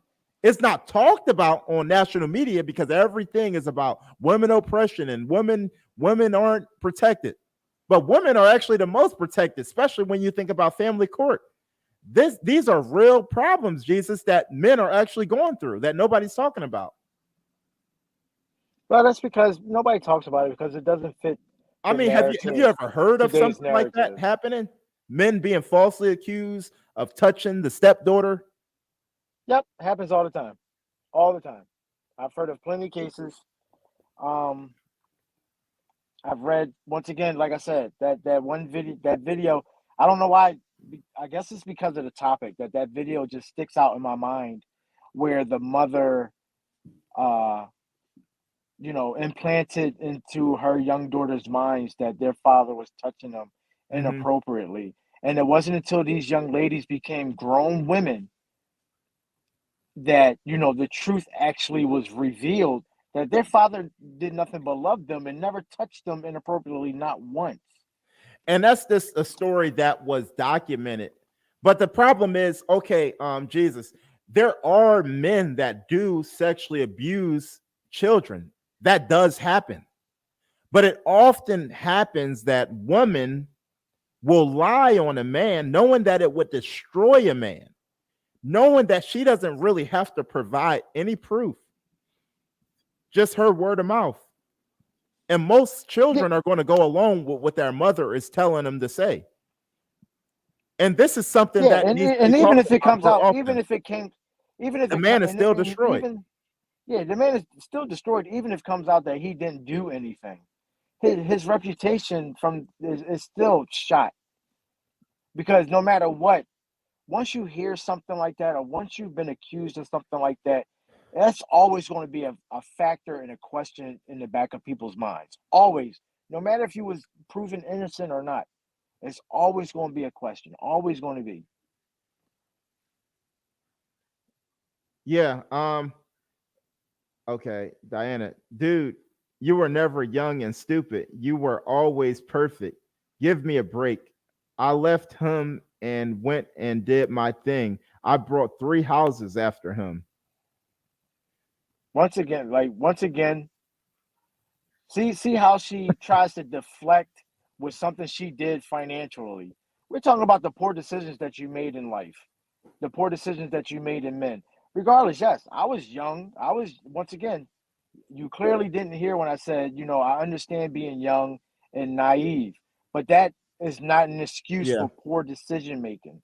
It's not an excuse for poor Sonia, decision. if you could step in, I left a link up in I left a link in the chat. I want you to come in if you can. Then she says, "I'm no lame by any stretch of the imagination." Who called you a lame? Like now you're just going way off into left field. Let's stick to the issue at hand. Don't deflect from it. Once again, I understand being young. I understand being naive. I was there as well. I've made mistakes in relationships and in love. But once again, I own up to those. I didn't, see a whole bunch of red flags. So this is important. Robin said, my dad died when I was 13. My mom started dating a 23-year-old 4 months later. They are married, still hate the dude. Would never accuse him of touching me. Nobody would believe it. I hated him. Okay. That's the thing. Robin, that's such a good point that you bring up, that you would not do that. However, what if you have a parent, especially a mother in particular, telling you to say certain things about the stepfather? most kids, and that's the thing, Jesus, that people don't understand. People are like, why would children lie? Kids can never lie. Yes, kids can lie, and they will lie if somebody's coaching them to say certain things. But kids lie because children lie from It birth. might not even be necessarily considered a lie. It's like, if your mother is telling you to say something, you're going to go along with what your mom is telling you to say. You know what I mean? You're not really going to think about it. You're just going to be like, well, if I don't say what she want to say, I'm going to have to go home with her later and deal with it. Right? Yeah. Once again, like Robin said, she would never accuse, her stepfather of touching her, and that's all fine, well and good. That's just you, Robin. It happens thousands of times, probably per day, in the United States, where men are being falsely accused of being physically inappropriate with their children or stepchildren or just women in general. Right. Look how many women have accused men of rape, and it came out that these women were lying, and no charges were brought against these women. You got to be really careful as a man, because when you go to court for these type of accusations, once that 13-year-old girl who hates her stepfather get on the podium, start crying, the whole jury is going to look at you, the stepfather. You guilty in their mind. The number one question that the prosecution is going to ask, why would she lie? No man can answer that. No man can answer why the kids would lie. You see what I'm saying? So automatically you look guilty, because there's no way you're going to be able to answer that kind of question. Why would the kids lie? Yeah, exactly. Because the stepfather would get up on the stand and talk about all the good things he's done for this child. And then it will come back to bite him in the ass, because the prosecutor would be like, well, this fella did all these good things for this child, so why would she lie about him touching her? Why? If it was so good. It happens so often. It happens so often, and I think that a lot of people, they don't realize how often this occurs. It happens so often, and I feel so bad for men that's being falsely accused, because it can run you so much money. It can mess up your relationship with your biological children. It can mess up your relationship with your family who may doubt you, or they might be in a mindset of they don't know if you did it. And, certain stuff like that. It depending on what type of job you have, you could lose your job, if you work around children or something like that. So this is something that I feel like is not being talked enough about on the YouTubes. And I know I'm a small channel, but y'all got to share this video, because like I'm trying to spread the word that it's nothing wrong with dating a step parent. Me and Jesus is not saying there's nothing wrong with being a step parent, but as a man, you have to know the risk. And men, we take way more of a risk than women, because brother, when I met your cousin Aisha already had 2 children by another man. And Robin, I wanted to just respond to Robin. Robin, somewhere down the line, Robin has been emotionally damaged, because she just commented about how, she never considered her mother's husband her stepfather. She had a father. She's been emotionally damaged. Let me tell you something, Robin. If your mother married that man, that's your stepfather. Now, I don't know what happened in your life to where you hated that man, or what happened between you two that caused you to hate that man, but that's your stepfather. Your mother married him, that's your stepfather. Whether you like it or not, whether you want to acknowledge it or not, it doesn't change that very simple fact. He's your stepfather. Right. And here's the thing. Sonia Scrapbook, I appreciate you joining me. What's up, Sonia? Can you hear me? I can hear you well. Oh, this is so weird. You don't even have to log into the account to get through into the link. Yeah, don't tell everybody our secrets. It's like magic. Yeah, so what's going on? You hear what we're talking about, right? I caught late because I was actually listening to ABL and cooking as usual. I know. And He then I took saw all you my were audience. live, and I caught the tail end. Something about accusing fathers of stuff and We bad was talking relationships. about the risks that fathers take on when they actually take on stepchildren. It is a huge risk for men. What do you think? Ooh, why you got into this topic? This is juicy. Well, we was talking about first we started off about does having children lower your sexual market value, and who does it lower your who sexual market value actually get lower by having children, men or women? Oh boy, we're gonna get into the high value man stuff. Yeah, we was briefly talking about it. Where's Kevin Samuels when you need him, right? Yeah. I think there's a lot of generalizations and also exceptions to every rule. I know a lot of people that got married late in life after their kids were grown and even had a new child with a new person, and they're still together to this day, 20 years later, with a new person. It's just like when you see two old people together and they're holding hands in the park and you think, oh, I want to grow with someone just like that. Before all you know, those people met the day before. You don't know their formula. They could be having an affair too, right? You don't know their formula. Two old freaks. It's two people, you know, you can't copy and think you're going to have the same results. So men with kids, women with kids, they find people and they start over and they can have a blended family. However, I think it's harder when you hook up with someone who's already got a family because now you have to deal with the ex, and that's complicated. Yeah. If you never had children, it's even more complicated because you won't be the first to give that person a child, and there's ego and maybe feelings with that. I think it's easier for men to start over, though. That's for sure. Yeah, and in most cases, Jesus, I think a lot of these comments are actually meant for you. I was 18 when they married. They moved out of the state. I never lived with him.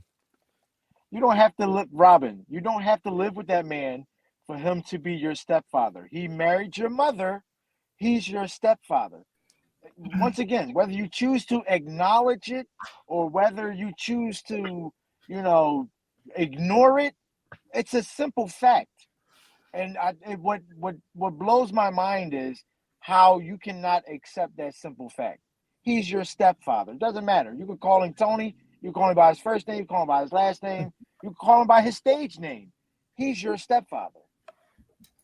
Yeah. Okay. So we got my girl Layla. Hey. Yo, I'm so happy you joined. I didn't think you would ever talk to me again. What's going Oh on? God, it was a lot today. I lost my cat, so I just got distracted. Yeah, and when you talk about your cat, you actually literally mean your cat. Yes, my actual kitty. Yeah. That is alive, and I'm like redoing my studio, and I'm like, wait a second. You're calling us all the way from California. Yes, California time. What is All right, and all of us is on East Coast time. So I think Sonia Scrapbook, we on East Coast time. Jesus is on East Coast. I'm on East Coast time. So we appreciate people from you're from Southern California, right? Southern California joining us, right? California, I hold it down. So we discussed a lot, and right now, Layla, we was on the. Well, let me ask you this. Okay, does having children out of wedlock for women or men lower your sexual market value? Yeah. It does. Yeah. Who do you think lose more value, men or women, by having children out of wedlock? Well, I just think that there's just people tolerate that and want to deal with it, and people who don't want to deal with it. And the people who usually have no problem with it put up with a lot. So, I mean, it's just a certain type of person who's like, yeah, sure, I would love to like date you even though you have a toddler. Right. Yeah. That just doesn't make sense. It happens. Honestly, I would say, and Sonia, I want to get your opinion on this too, because I think that women market value actually drops more than men, because typically, for the most part, I know it's not in all cases, but for the most part, women are the primary caregivers. So men typically kind of move on as if they don't have children in a way.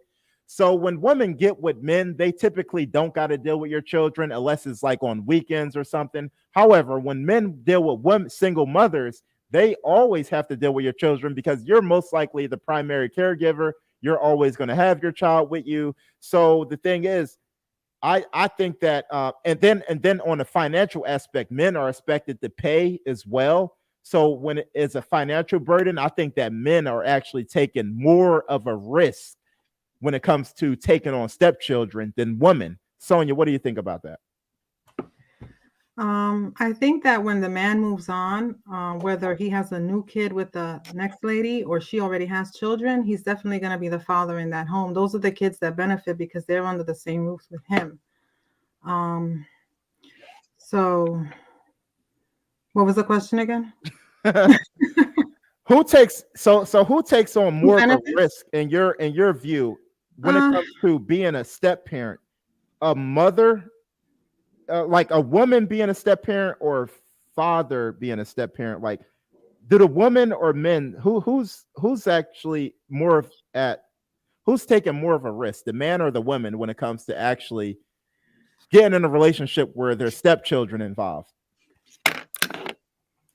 I guess the woman is at risk because now she has a new man coming into the home. It's not the father of the kids. So you would say the woman? Yes, for sure. And let's see, what the heck was my point? It's a dangerous situation too. Like I feel like women introduce the men to the kids too soon, and I don't know. I don't feel comfortable with that. I remember watching, who's that man? Is it John Walsh, the one that his son had disappeared, and then he became like the lead person with about missing kids, and he had that show about crime and all that. He said that statistics had shown that whenever a boyfriend was introduced into the home or a new father or whatever, the incidence of child abuse would go up. It was kind of like, associated with that. Yeah. Right. Layla, I know you're like, what the heck did I just step into, right? No. Because we was talking about so much stuff before this. But Jesus, what do you think about Sonia's scrapbook is saying that women are actually taking a higher risk than men when it comes to actually inheriting stepchildren? Oh. Wow. It's funny how the figures always only point to the man. Men, once again, men take a risk as well. Especially once again, a lot of men coming into relationships with women that have children are, once again, now financially responsible, emotionally responsible for those children. Right. So I think it's more so a shared risk.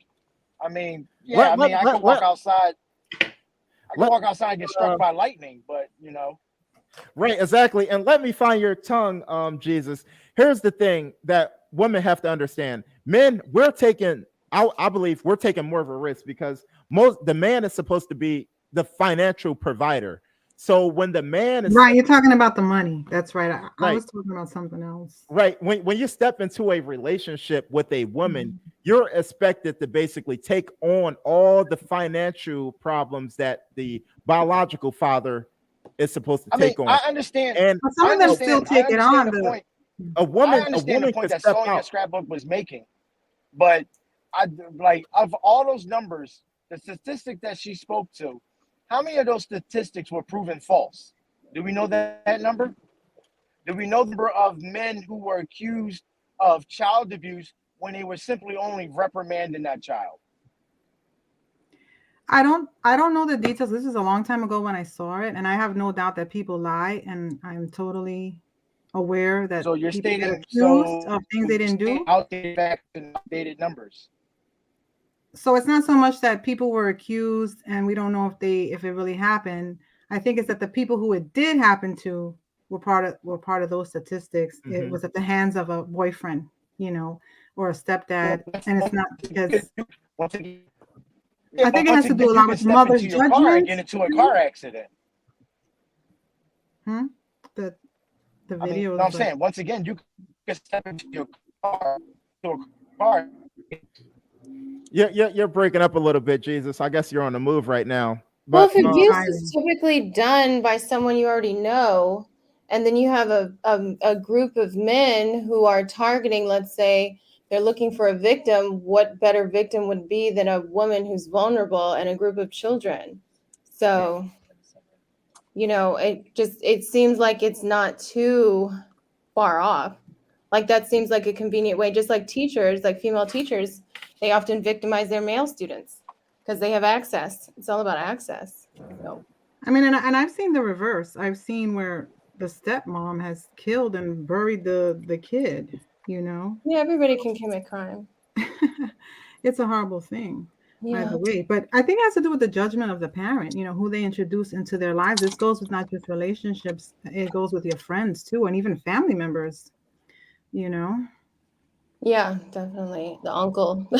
Like right now, there's this story in the news about that people are pissed because they can't believe that they allowed male counselors with the females in a camp. Oh, that's California. Yeah, and they're pissed off about that, but I can't relate to stories like that because we don't do sleepovers, period. So it doesn't matter to me if it was all girls or all boys or whatever. I would never leave my kid somewhere overnight with anybody. To this day, only grandma. So I just don't want to invite trouble, and that's just me. Yeah, and I was talking about this, Sonia and Layla. Like, all right, here's the thing. I feel like fathers, the biological father typically is not going to trust the stepfather, right? So the biological father, say you're dealing with a 13-year-old daughter, whatever the case, when a daughter comes to see the father on the weekends, the biological father is going to say, how's he treating your mother? How is he treating you? Is he touching you? Is he looking at you any type of way? Blah, blah, blah. Every weekend when that daughter actually goes sees the biological father. Now, when you're a stepfather, you try to discipline this girl to a certain extent. Now, you tell her she can't go out. She's 13, 14 years old. She can't go out after 11 o'clock, stay out after 11 o'clock, after 12 o'clock or whatever. She might be pissed off at you. You take her iPhone 13 or anything like that. Now she's disappointed in her stepfather. So when she goes see her biological father, she's like, yes, the biological father, like, did he do anything? Why are you acting like that? Why are you acting like you ain't all the way there? She could say, you know what? Yeah, he did come in my room in the middle of the night and looked at me a little too long. Right. And then the man now is held, you could be legally held responsible for that based off of the stepdaughter actually holding a grudge against the stepfather. So it is a huge risk for men to step in situations where they're going to basically have to father other people's children. And this is not just a small thing. I know we don't hear about it a lot. This happens so often where men are falsely accused of touching children. Well, I know that women do that with their biological, with the biological dad. If they're mad and they're having an argument or whatever, they say that about the real fathers too. Right. So it has a lot to do with the maturity level of the people involved, because you would have to know, like you said, the stepfather will discipline the girl and she'll get mad, but he can't discipline the girl unless the mother and the father, they all had an agreement that this is how they were going to run their household. He's not going to do it without the mother's okay, I don't think. Yeah, right. What's the scenario? Is the mom at the strip club working and then the stepdad has to discipline, or is the mom coming home from her office job as or she's like a dental assistant and the dad is like coming back from being a lawyer? Like, what's the scenario? Like, there's a different. There's a I mean, it could be regular people. Like this happens. Is the girl a brat with her mother when there, no man involved? I mean, this actually happens to everyday normal men all the time. And I'm just saying, like, here's the thing. Choose There's better. nothing wrong in my opinion being a step parent, whether Right. a male or woman. I just think that especially for men, we have to know the risk. It is a risk when you're stepping into a woman's home and you're going to inherit its stepchildren. It is a huge risk. And well, it's I know usually a people thankless who. job. Yeah. No, I'm just gonna say that I know someone who met someone who already had a kid, and he treated the child like his own. And even if the natural father is supporting the kid, let's say you don't have to do anything for them financially, you naturally will, because if let's say you're taking your child out for ice cream, you're gonna buy your stepkid an ice cream. If you're gonna get, you're not gonna treat them like a stepchild. But it's a risk for the woman too. Yeah, I think it's a risk for everybody. Because what you're thinking about is, oh, she's going to accuse me of something I didn't do out of spite. And I'm also going to have to raise a kid that's not mine, financially. And she's thinking about maybe, is this person safe around my children? So it doesn't seem wise. I mean, raising kids is hard enough. It will be a tall order to take that on. You can't take it lightly. That's for sure. No, you can't. Nobody puts a gun to your head to do it either. If you really like someone and they have kids, you got to know that they're a package. So people who don't have kids don't even take the time to know each other. Women focus more on the wedding gown, right, than the commitment. So imagine now you're dealing with other people's children. It's just complicated. Sonia, this is so great that you joined me. This is the first time we actually spoke besides texting. Yeah. And Layla, it's so awesome you joined me on such a short notice. I love the interview that you guys had, by the way. I used it as one of my clips. Propaganda Fluent is the name. Yeah, right? Layla is really good. She's really good. She's actually great. she was supposed to text me her YouTube channel. However, she started the YouTube channel and she wouldn't tell me because she doesn't want me to subscribe to it. Oh my God, setting that up, I was up till like 4 a.m. trying to get that together. Yeah, definitely. So it's actually kind of cool that you guys joined me because I don't know how much time you guys have, but let me basically start from what we first originally started talking about. Yeah. It was like this is what I wanted to talk about. Have you guys ever heard of Seattle, Washington? You guys both heard of that? Seattle, Washington actually made the prostitution laws much more looser for people to actually go out and do whatever they want to do, right? And the cops aren't really getting involved. You mean recently? Yes, recently. So that wasn't already part of the plan? I'm shocked. No. Because what does ABL call it? Freeaddle? Yeah, I wanted to share this with y'all.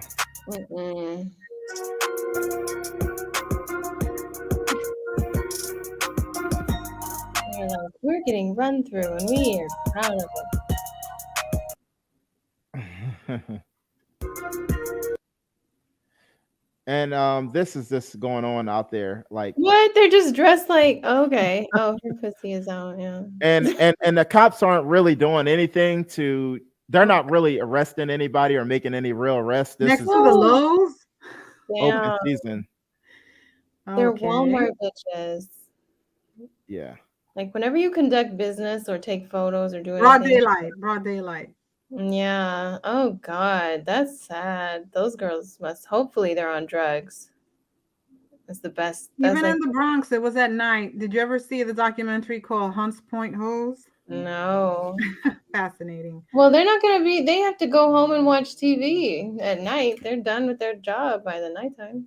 And those girls look very young. They look very young. Let's pray that they're just on drugs. Well, and this is pretty much what they're legalizing out there. Whoa. Talk about some traffic victims.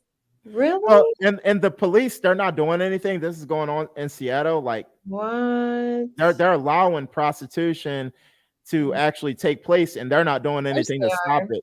Wow. Women destroyed. And this is political. This is definitely not.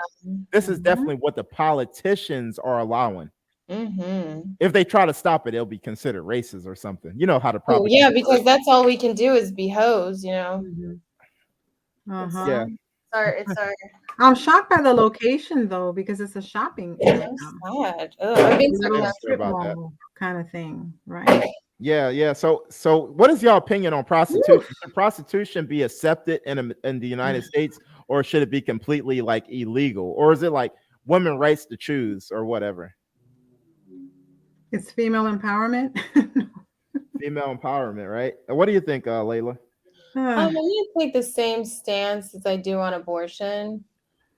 Mhm. It's something that you shouldn't put like you can't legislate it necessarily, but you should focus on the moral and social aspect of it, where you make it so that people don't feel they need to become prostitutes. People make it so that you're focusing on ensuring that those little girls don't follow the path that leads them to that, from a social aspect, from a moral aspect. Because that's the only way you can really change it, because they're going to do what they're going to do regardless. And that sort of display of it, though, that's like next level obscene, because it's just like openly accepted if it's broad daylight like that. So yeah, I don't think you should put them in jail. I think they need counseling. They need like mental health, Yeah. Or can't they say without saying it's not, we're not arresting you for the particular crime, but you can't hang out here. Yeah, you can't. We're not going to, like, the people in the city should be like, we can't allow this to happen. Like, this is morally wrong. Yeah. Like an understanding. You shouldn't be selling your cootie cat in front of Lowe's. That sort of aspect. So, Right. So you Layla, you think that prostitution should be completely illegal? No, I'm saying I think that it should not be something that you go to jail for. It should be organized. It shouldn't be organized. I'm saying that it should be something that it should be something that people are ashamed of, and that they know they can't do it without being ostracized. The social pressure says, no, this is not good. So like when it gets to that level where they're like out, is like 113 and they're out there like that, children are seeing that, that's when it's like, even if they did put the laws back, these people they're beyond hope. We got to bring shame back. Check this out. Let me know what y'all think of this right here. Crazy clip. Coming with the fire. Ooh, I did not know that. That is so sad.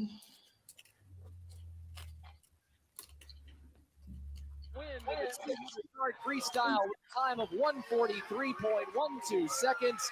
This morning, controversy along with victory. As transgender athlete Leah Thomas shatters women's college swimming records in the 500-yard freestyle on Friday in the Ivy League Women's Championships. 3.78. So Leah Thomas, a new pool record, a new meet record. Disturbing. Male at birth, competed on Penn's men's team for 3 seasons, employing more than 2 years of hormone therapy. Struggling to define its rules for trans athletes like Thomas, the NCAA reversed course on a policy this season requiring competitors to undergo a year of testosterone or estrogen suppression to be able to compete. Yale swimmer Isaac Hennig, a trans man who has delayed hormone treatment, competes on the women's team and has beaten Thomas in competition. In an interview with Nightline's Juju Chang, he defended Thomas. I think she's, incredibly strong for doing what she, continues to do, as she should. She deserves to be here just as much as anyone. Skylar Baylor, the first openly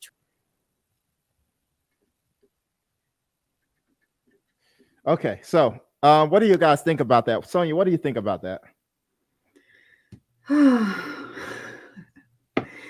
Leah is unique in the sense that the only thing that makes me even think that she might be a female is the one piece.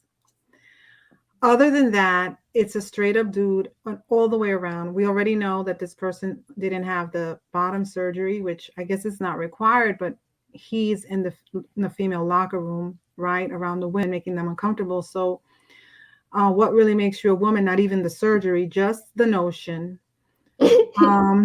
Yeah, I mean, seriously. I mean, he looks like a man in every sense, but putting that aside, I don't understand how the girls competing and it's unfair to them, and I understand that, but they need to go on strike. He needs to compete with no one, because if they can't keep him from competing, they don't have to compete with him. And I know that there's a cost with that because they rely, but he's beating them anyway. So I would do that. That's what I would do. They need to all go on strike, make a stand. This has to stop. It's Yeah, terrible. Savage. Layla, back in the day, there was red light district. Even Christians understood why that was possible. Today, there seems to be little reason for it. It's savage for what?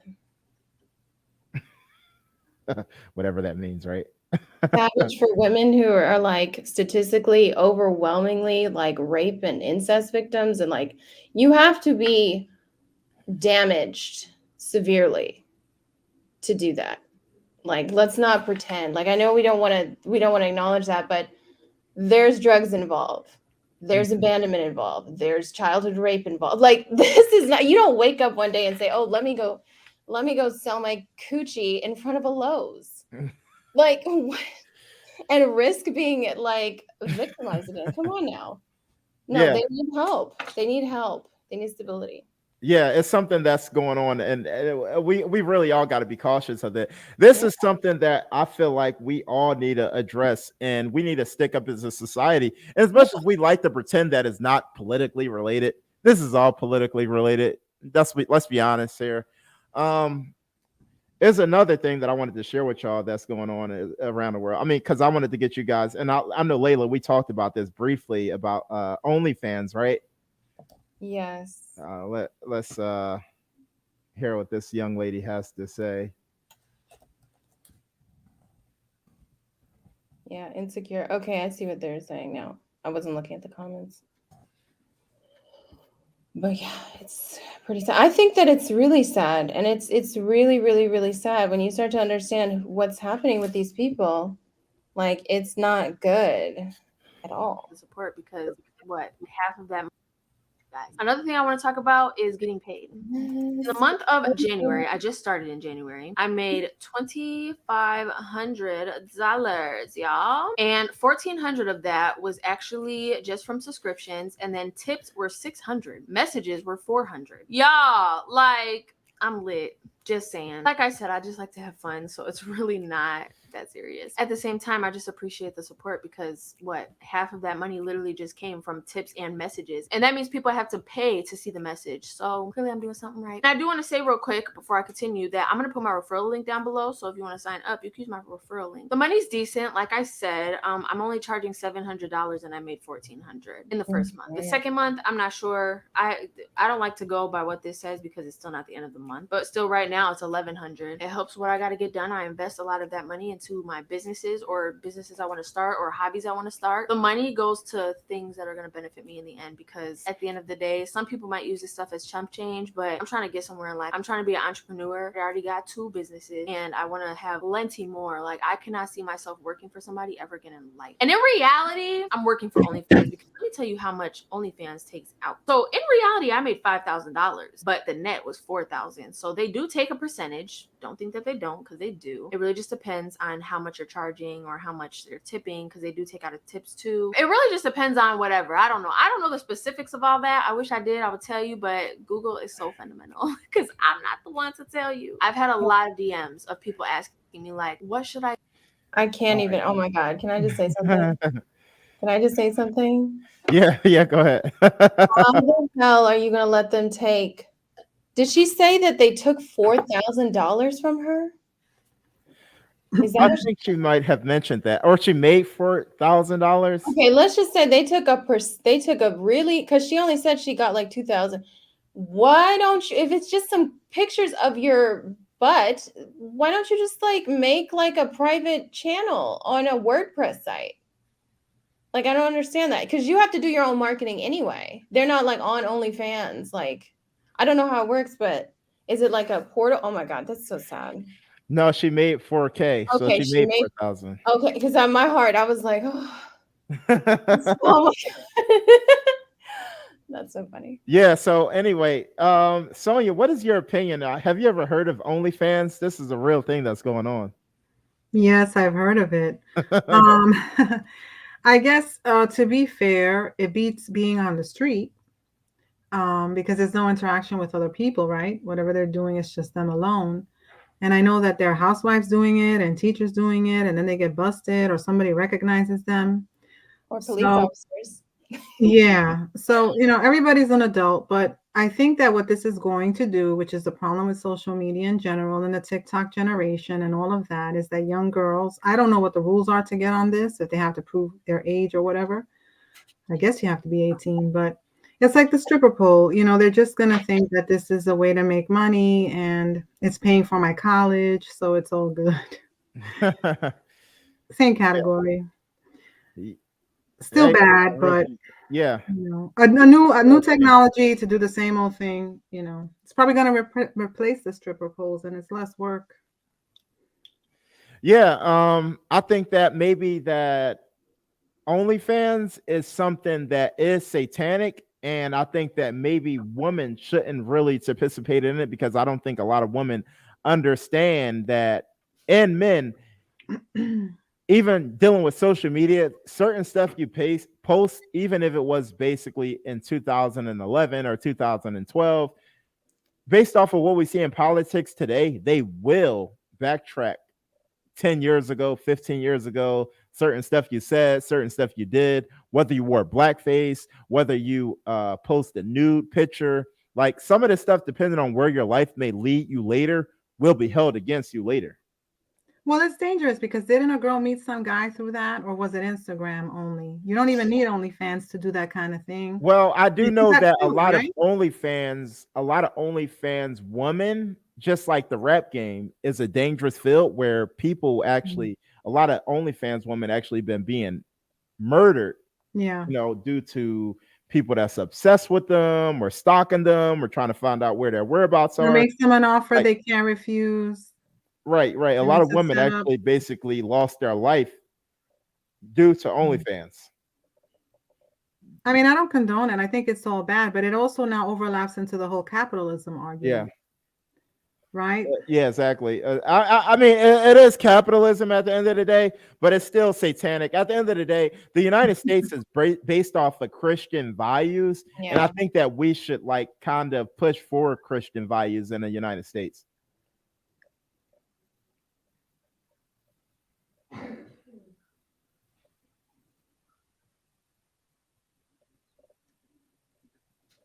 Yeah. So what do you think? Layla, what do you think? What is your bottom line opinion on OnlyFans? It's the same thing. I mean, like you said, there's Christian values, and there's the moral and spiritual decay of a nation.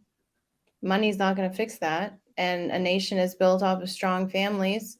If strong, you can't have lots of strong families when most of the young women are, prostituting themselves digitally. It's kind of difficult. So it just it leads to the moral decay. People want to separate moral decay and money. It's fine to do whatever you need to do for money. So, but it's not, because we're not just about money. We're human beings who have souls. Yeah, I understand what you mean right there. Okay, I got one later. One Diana, and she's a criticize. I think Jesus Black Man that I had on kind of pissed her off a little bit, so I think she's a little upset with me.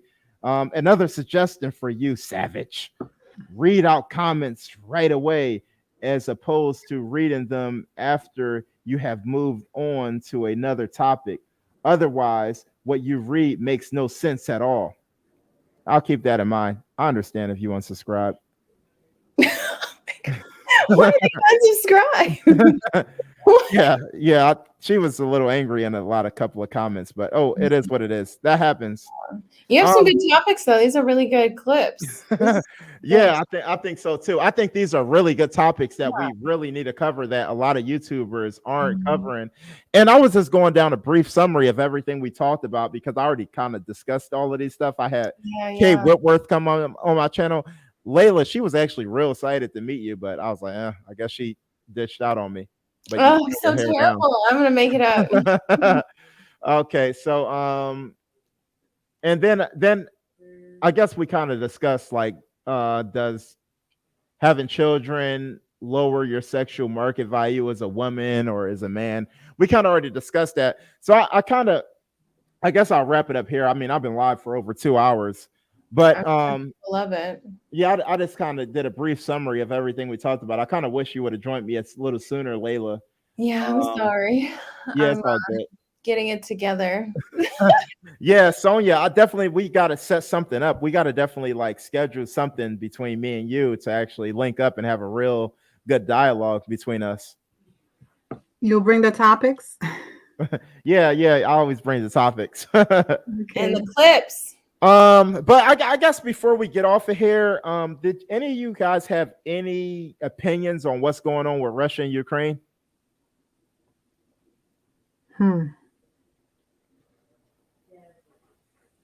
I have an opinion. I think that we are watching something that's really well choreographed, and we need to pay attention to what's important for us. We need to stop acting like kids, getting distracted by like every new flicker. Like, call me when we actually invade. Like, what are we doing? We have a lot to focus on here. We're not just going to forget about the crimes against humanity we just had to suffer under for 2 years. Like, that's it. It's wrapped up. It's done.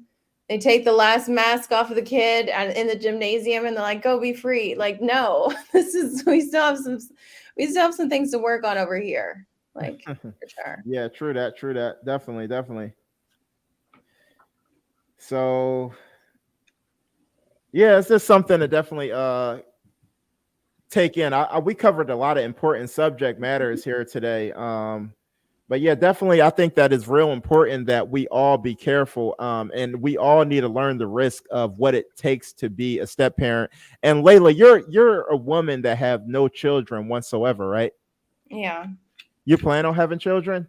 I do plan on having kids. Yeah, I just Do you discriminate against race? No, I just So you'll date a white man or a black man? Yeah. I just my thing is this: I don't like the idea of playing house with people. Right. That is like the most disturbing thing to me. It's like, you're gonna play house when they have kids and all this. Like, what is going on? Like, what are you doing? Yeah, so like, why are you bothering with all this? Yeah. So you got to basically be like really, really down and committed to be. Yeah. Like, why do I need to meet your child if we're not like even seriously dating? Like, come on. Yeah. I could agree with that to a certain extent, but at the end of the day, you never know. Like, when you deal with somebody, you kind of want to get to know them first to know that it's worth going on to actually meet their children. Exactly. And don't date somebody who has any child in the months or under the age of 5. It's like, what? So you don't. So, like, that's my thing. Shouldn't you be at home with your baby? So here's the thing. Do you date men that actually have children? Yeah, I do, but I don't like the idea of dating someone who just left their whatever happened just ended between him and the person he had a baby with like recently. It's like, why do I want to get in the middle of that? Like, why do I want to be involved with that? Like, you need to be at home with your baby. Okay, so yeah, you date women. I mean, you date men that already has children. You don't discriminate against that. Is there a cutoff limit for you where it's like 3 kids, 2 kids, 1 kid? I don't think it's about the number of kids. I think it's about the age, like, and then also knowing what that person wants. Okay. If they just want you to be their maid, yeah, and help them when they raise their kids, no. Well, this is exactly what I mean. I don't think that women really care that much about how many kids a man may have, as long as that man could provide, whether he's paying child support, whether or if he's not, as long as he could like provide a lifestyle, I think that like women really don't care how many kids a man have, because most likely when you deal with a man, you're most likely not really going to have to deal with his kids. You still deal with the kids, but I'm saying like there's guys who will just have you as the maid. Like now that they've had children with a woman they want to have children with, now they just want somebody to lay up with. You know? Do you get what I'm saying? Yeah. And that's also not a very good Yeah. scenario. Okay, so Dana said, dude, I'm not mad. You got to get better at this. I have faith in you, my brother. I won't unsubscribe until your channel blows up. Until you blow up, then I'm gonna be when my channel do blow up, she'll unsubscribe. You know what, Dana? Please just unsubscribe. I know you don't like me. She doesn't like you? Okay. I don't think she do. And that's fine. And that's fine. That happens all the time. The engagement is always there. I wish I win had some, more you here. lose some.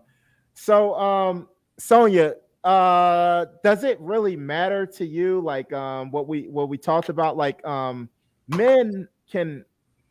Do it really matter if a man have a child and you're you dating at all? Yeah, it always mattered to me because I always thought it would be more complicated. Right. And you don't know if you're going to get along with the ex or what kind of personality they might have or what rules they might have. So I know that there are people who have situations where they get along really great with the baby mamas and all that, but I think that's not as common. So it wouldn't be my first choice. No. Yeah. So you're down with men inheriting the responsibility of your children, but you just don't want to inherit the responsibility of their children. No, I wouldn't let anybody around my kid either. Until they're a little older.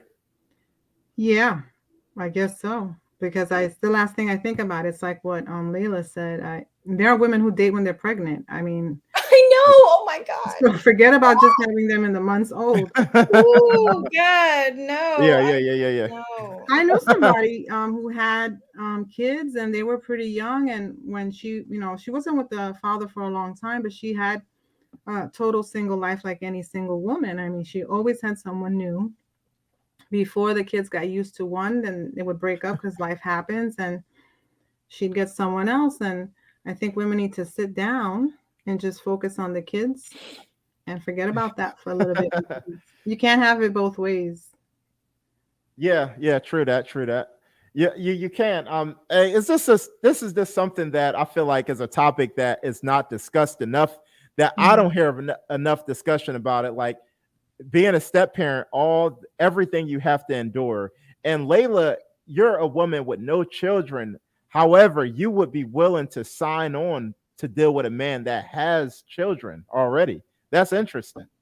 Yeah, I mean, it's not something that I'm like, okay, that's what I'm looking for. It's sort of like if you want to have kids, it's not such a big deal. And if, like you're gonna get married in like 3 years and have your own kid too. So it's just like blended family, whatever. But the whole idea of just being the maid and like you come in and you're dating for like 4 years and nobody's talking about a ring and like you're paying half the utilities. Like, what is going on? Yeah, definitely. No, that's not okay.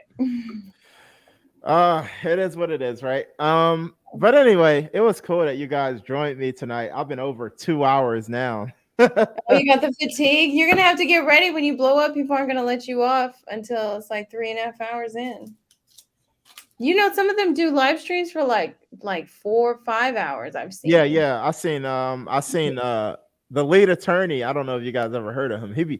I seen one of his streams went like 9 hours. I was like, wow. Whoa.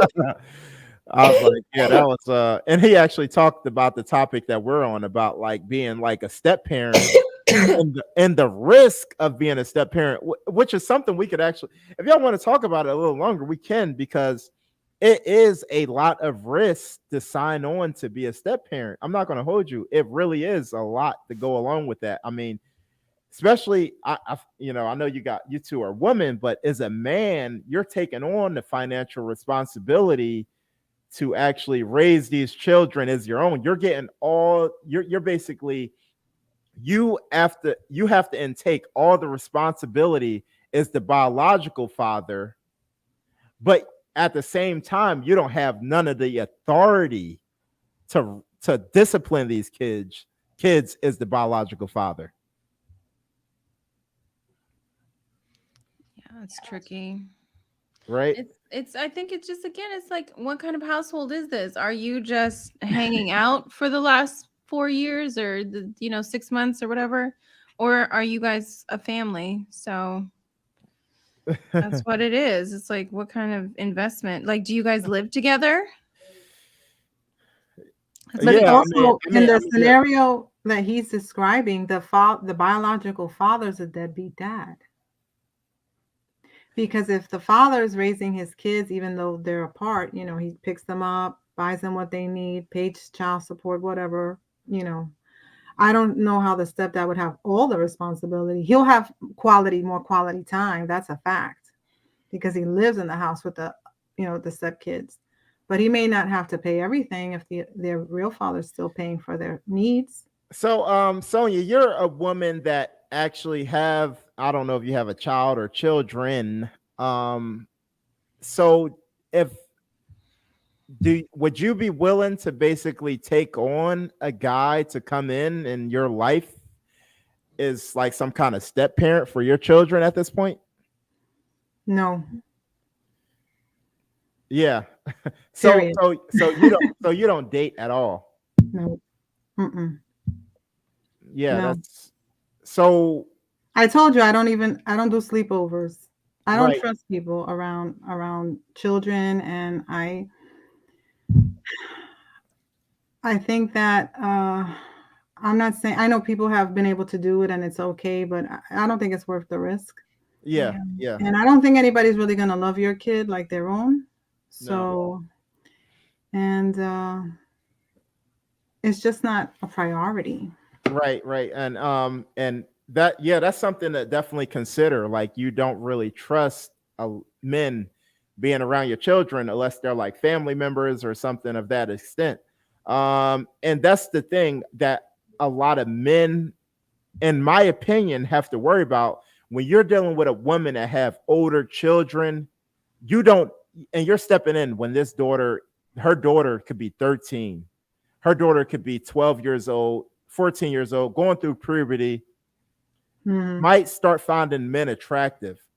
There have been situations where the daughter been sexually active, tried to make a move on the mom's boyfriend.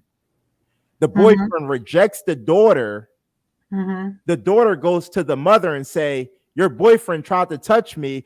Whose side do you think that the mother is going to take? There's no way to explain that as some boyfriend stepping in like, oh, your daughter came on to me. Nobody's going to believe that. And then you know what the courts are going to say? Why would she lie? Then people are very relaxed with their kids. And I don't know if it's, maybe it's a new generation thing, or maybe it was like that when I was growing up and I don't remember.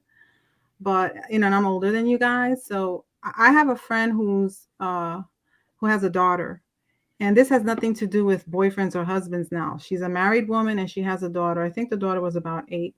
She was real chummy with another girl in school. The mother kept saying, leave her over here, In other words, saying, she can come over anytime, she can hang out, whatever. The mother never let the daughter hang out with her good friend because the good friend had a teenage brother. Yeah. And she would tell me, he may be a nice kid. He may be wholesome and everything. He's still a boy. He's still a teen. And I don't know, if the mother's going to be watching them all the time or whatever, and things can happen. Yeah. And the way I act with my son is the way some people are with their daughters. I don't have to have a girl to be overprotective because things happen to boys too. Yep. So. Yeah, it definitely does. But I mean, Layla, what do you think about hearing this? I mean, as a woman with no kids, would you say that men definitely do have something to worry about when you're dealing with a woman that has children? Yeah, you need to deal with worrying about your peace of mind in your life. You heard of men being falsely accused, whether it's touching a woman inappropriately or touching children inappropriately. Like, this is a real thing that men actually get falsely accused of all the time. I can understand if they do. I don't know the statistics on it, but I think again, it's like, what is going on in this household? Is she on her way to like go to Penn State and she's just randomly dropping bombs, or is she on her way to go work at like part-time at Verizon? You know, like what's the trajectory? Like how much chaos is in the home? Like bad things are going to happen when you're in a chaotic home atmosphere, you know, like if it's not one thing, it's going to be another. Like, yeah, so that's how I judge it. Layla. And Jesus, we still are on a topic of how dangerous it is for men to take on the responsibility of being a step parent, because it happens so often where men are being falsely accused based off a disgruntled 13 or 14-year-old daughter. Like I've been backstage listening to the narrative of these young women that are on the discussion with us tonight, and I find it appalling how their outlook on men is always, you can't take chances because men are sexual predators. It's like, why are we always viewed as sexual predators? Why is it like the default? Given the example Sonia just given. With I guess it was a friend of hers, her daughter or whatever, couldn't spend the night over her best friend's house because there was a teenage boy in the home. Like, why is that the default? Like, why are men looked at in that way? Well, as much as men got to protect ourselves, I feel like women, don't get me wrong, Jesus, this does happen. Like, sometimes men are sexual predators. And we didn't make this up. You can look at the major religions, like billions of people on the planet believe that men and women should never be alone together for fear of, fornication. So it's not like we're painting this. Like, Islam, like, totally forbids commingling of the genders because of that. So it's like Islam, okay. If we want to go with the religion, want to go with religion route, if you want to stick to religion dictating our morals as a society, Islam says that we should stone to death all homosexuals. So don't just pick and choose what fits your narrative. No, I'm saying that I'm replying. Yeah. No, you use religion yeah. as a basis to, back up what you were saying or to support. No, I'm saying what it's not a concept we invented. That's what I was saying. We didn't invent this concept. Men have invented this concept and perpetuated it. I know that, like, when, let's say, the foster parents, if they have their home investigated before they can be approved to foster, they have to have separate living quarters for the boys and the girls. I mean, obviously, of course, obviously, so it's not so much about man bashing, if that's what you think. It's about, like she said, let's take for an example. Let's take for an example my ex-wife. My ex-wife, when I started. But women do it to women too. Women are just as much sexual predators as there are women who've taken advantage of girls. So as well. once again, let's use my ex-wife as an example. When I met my ex-wife, she had a 7-year-old daughter and a 9-year-old son. And as the children got older, we were together, married for 6 years. As the children got older, her daughter would have her friends sleep over. A girl, obviously, and we have a teenage boy in the home. No one ever thought, oh my God, that is a teenage boy in there. He may rape her. He may touch her. He may look at her inappropriately. What I don't understand is why the default is always to the man. Why don't we all? If women are sexual predators like men, why is it always just the default? Sexual. Well, I'm sorry. You were driving before. Men are the ones who getting have. cut off. I'm sorry, Layla. Men are the what? Men are physically stronger, so they have an advantage in exerting their aggression toward it, and they also have a different approach of when men see something that they find sexually attractive, it turns into it lights up the part of their brain that has appetite, and you get hungry, like that hunger. So it's you combine that with testosterone. I don't know what kind of men you were dealing. So you mean? No, I'm talking about the actual brain. It lights up in their brain when they see a naked picture of a woman. It lights up the similar areas of the brain. A possible rapist. No, I said it lights up similar parts of the brain that relate to hunger, whereas in women it's not that visceral sort of drive. Like women are known for not having this visceral sort of drive, and then if you combine that with any type of degeneracy, and then you combine that with physical strength, you know, it's not like this is not like a concept that is brand new to 2020. Like, you know, this is not like no one's sitting here trying to like make up this new accusation toward men. Like this is something that all cultures have For me, acknowledged. it's not even about men. It's just Yeah. about protecting children It is and about children, yeah. from strangers. So it doesn't really matter Exactly. if it's man or female. Yeah, Like I said about the camp, you I know, mean, if it you're could be if you're all dating, girls allowed to sleep with the girls in the camp. I wouldn't send my kid to a sleepaway camp because we don't do that. And it could be all female counselors with girls. It doesn't matter to me. I know of girls that have been molested by older, you know, women. So I know that happens the other way. It's just about strangers. And it's hard to explain when you're on a chat and you don't really know the background story. But for example, I had made a comment once someplace on a public forum about a little boy and what they were allowing and entertaining with the boy. And of course, you get accused of being a phobe. I don't know if the boy was putting on nail polish or the mother took him to a nail salon, something in that, you know, category.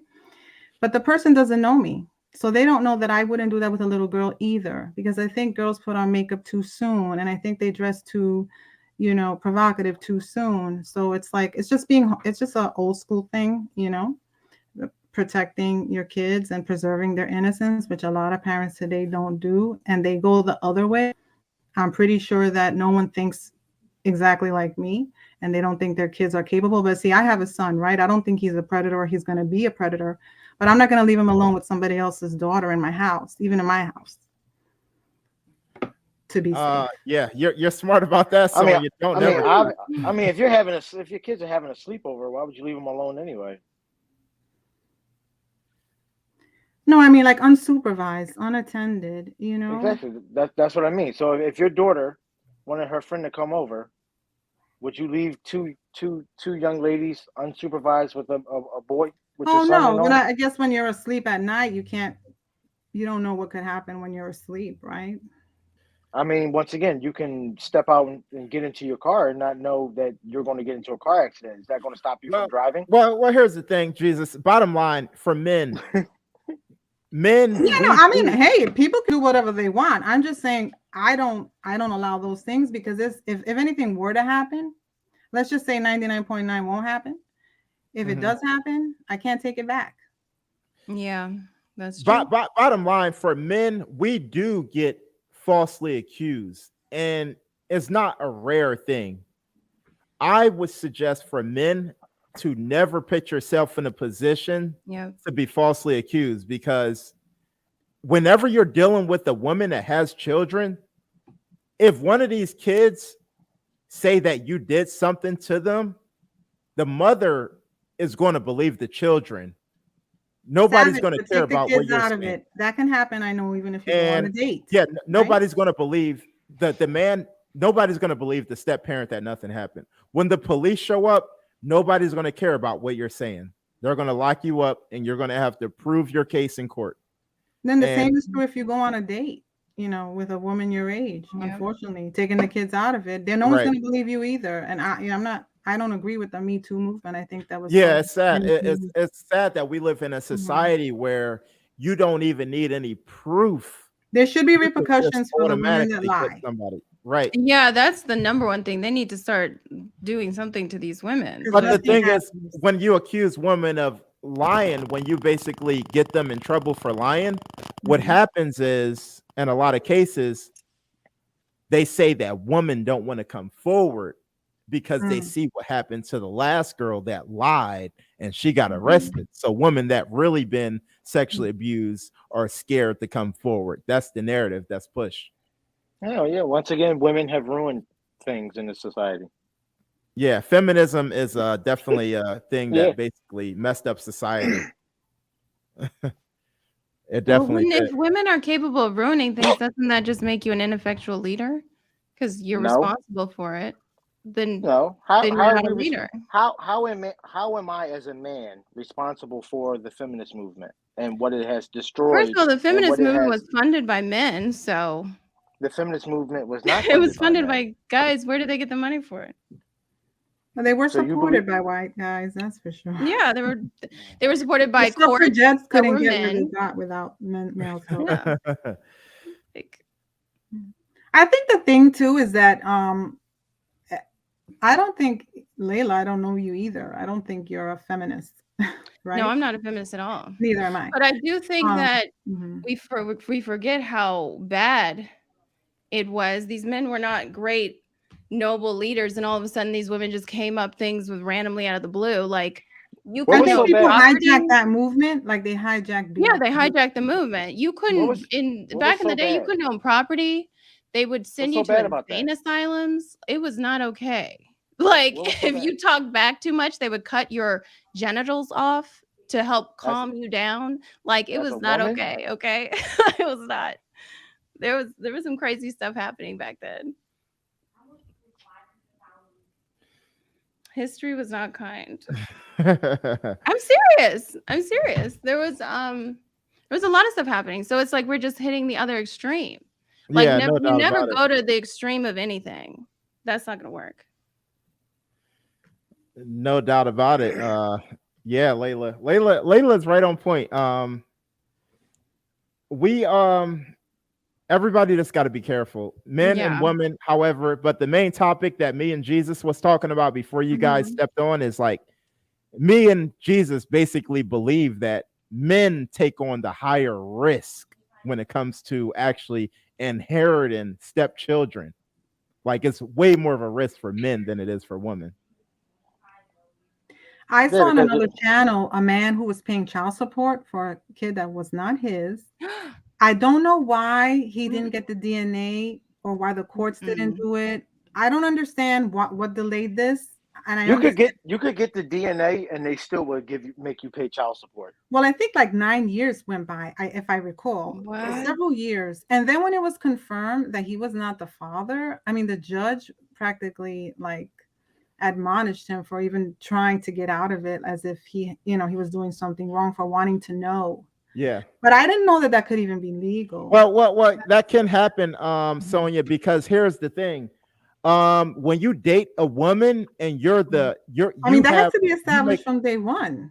You make DNA majority thing, of the right? money. Once you file the new girlfriend, kids on your taxes for the last several years, Mhm. you are entitled to pay Oh. regardless. I of- see. So now It's like an admission of you're gonna but at take the care of same my time, son. as a father, you have no legal obligations with that children. So you could have built a relationship with this child since this child was 6 months. Now this kid is 11 and a half years old. The Mhm. mother could say, I'm not happy anymore, move on with her life, and then put the stepfather on child support. The stepfather has no legal obligation to the kids. There's no amount of paperwork you could file that will make a judge make her give you the kids, and you still have to pay child support. Wait, is that a girlfriend though? Because that's the key thing. Is the girlfriend a boyfriend? Girlfriend or girlfriend? It could be either. It could be It could be either. either. It could be Honestly, either. and honestly, we didn't even get into it. But honestly, I wanted to talk So about it's like a common law situation. Like you're a I'd common be law parent. pissed. I'd be pissed. I wanted to No, talk it's about just the marital way status that as well. just the way the courts are set up to protect women. Right. I don't understand if where women are talking about we are the most oppressed people. The system is against women. Well, the What case I'm talking about, institution they is didn't against even live women? together. So Oof, God. I don't get If it. you guys got joint bank accounts or anything, certain states could make the man pay alimony. Why are you gonna join bank account with your girlfriend? Like what? what are you Some doing? people are Like, dumb. wait a second. But you here's mean the thing. alimony if you get divorced? The whole system, boyfriend, girlfriend, marriage, ex-husband, ex-wife, the whole system is rigged primarily against men to lose and have to pay. So what benefit is it for men to even get married today? The whole system is against men. It's funny you say that because I was watching one of those videos of like those paternity courts, and it came out that the guy was actually not the father, and he stated that it was over. And instead of the judge saying, you know what, I understand you're not the father, it's over. It's like the judge tried to guilt trip him into staying. Like, you know what, you created this bond with this child, and it's not his kid. So why are you going? Why are you trying to guilt trip this man into staying into this child's life, into a hurtful situation to where he may end up one day resenting that child or what have you. Like, it's always just geared, especially when it comes to children in the courts, it's always geared to the woman. Like, fathers, once again, are But they were always breaking treated up as for another second-class. reason, or was because of paternity? It was because of the paternity. Oh. Mm-hmm. No, I mean, because wouldn't if wanna- it wasn't for the paternity, I'm thinking about it. Even the biological parents, you can guilt trip them too if they want to get a divorce. You will, it's still a bond with your real children too, and people still separate. Yeah, but what I'm just saying is, why try to Yeah. guilt trip a man who's not the father of a child he thought that he was? What I mean, I do benefit see does that there's an for fraud. encouragement there for people to take on other people's kids and like man up and pick up where the deadbeat dad left off, I guess. That I know that's pushed in I see that, online in the world of whatever the men have going on, the opposite of that. They got the manosphere, and then they got the. I mean, but let's be honest. Most men who have children that are labeled as quote unquote deadbeats are not deadbeats. They either one didn't want the child in the first place, and the woman still chose to have it, or two, the woman is just bitter and spiteful, and she wants to keep the children away from the dad. And No, use that there's as deadbeat ammunition. moms too. That's a fact. Oh yeah. Jesus, So- real quick, while you're a man on here. Yeah. What is the reason?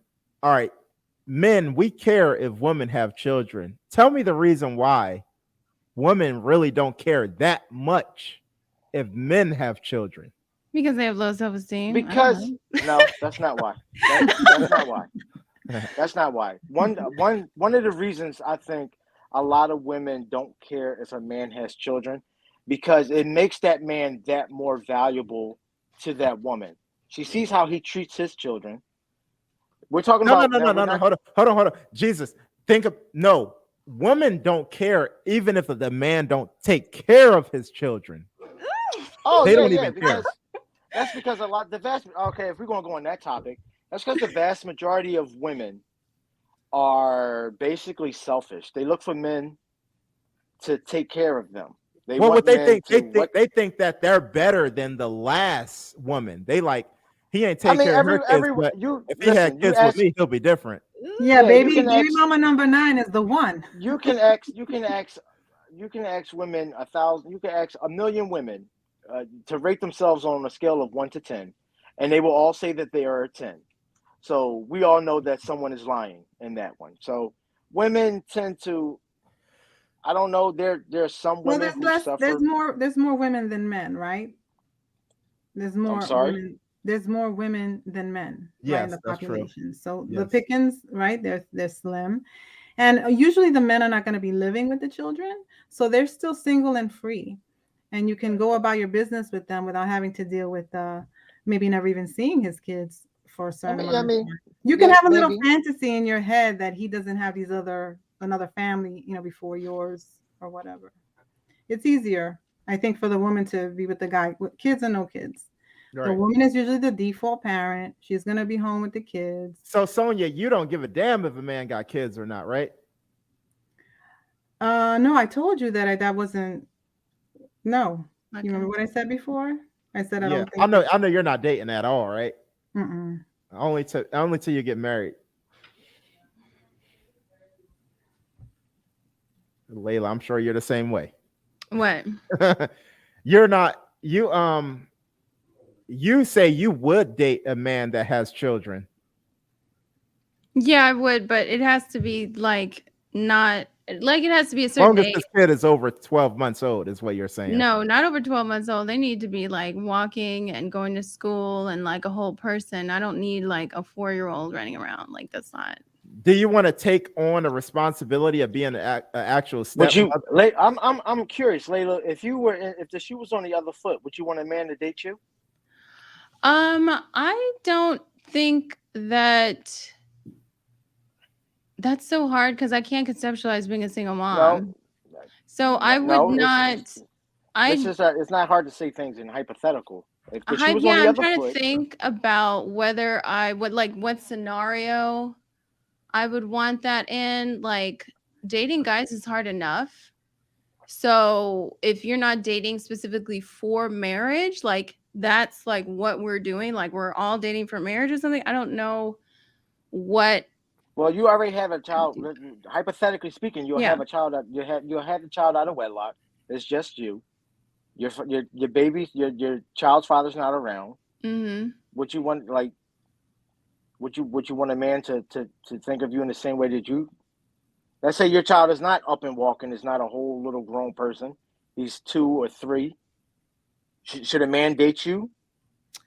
I think that I wouldn't be focused on dating so much. If someone came up to me and like they made it like they really wanted to be with me and like made it like I wouldn't be out looking. Let's just say that. If they pursued me aggressively for whatever reason, I'm sure if I was like, I would still want to like, and he's a single dad, let's say he's a single dad. So we would be compatible in terms of our life and where we are in life. And he pursued me aggressively. Yes, I wouldn't be on Tinder talking about my babies, my whole world. I'm putting them number one. Like, why don't you put them number one and turn the phone off? Like, Right. you know what I mean? And for the record, you live in Southern California. If anybody want to reach out to you that want to take you out on a nice fancy No, date. I have a man. No. She has a man. I got a man. No, I definitely date So for Newsom marriage. is your governor, huh? Newsom is my governor. Did you participate in the recall? I did, but it was a whole hot mess, and it was more. I had high hopes. Yeah, you ain't wrong. Which is Sonia Scrapbook is familiar with him. I would have interviewed Layla's ex first if she had kids. Why? Why would you interview them? I don't understand. Who knows? I can't conceive of myself being a single mom unless it was like, okay, they died or something. Like, look, Yeah. I tell my man now, it's like, look, the only way you're gonna get rid of me is death. I'm not gonna be filing yeah. paperwork. We can figure it out. Like What we if- can what do if- 1800 style. I sleep in one bedroom I and wanted you to, sleep in another. I want in order of what the screen is showing, Sonia, then I want to get to Jesus, then I want to get to Layla. What is your opinion on having sex out of wedlock? Okay. Where do I begin? And have you ever? What's my opinion on it? Yeah, and have you ever? It's life. But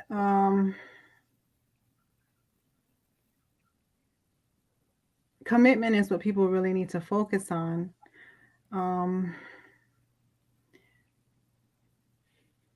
I don't think it gets women anywhere in the long run to try to be like a man in that sense. So I remember I was watching a show where they had this woman who was still a virgin in her 20s. And I think it was Oprah they were making her feel, kind of silly, and they were setting her up for a date. And they were basically telling her that she needed to have a booty call or something. Yeah. And I thought, what a pity, because what they were trying to do was make her feel like she was missing out when she was really okay just as she was, and if we could go back in time, I think we would make different decisions. So I appreciate that, Sonia. That's a really politically correct answer. Jesus, what is your view on having sex out of wedlock, and have you ever? Well, I have 3 sons by 3 women I've never been married to. So let's answer that. That answers that question. You're flexible. But I mean, I can sit here and I can, rain down the Bible on everybody, and nobody gets married anymore. That's because the world is so full of strong, independent women. But Beyonce comes to mind.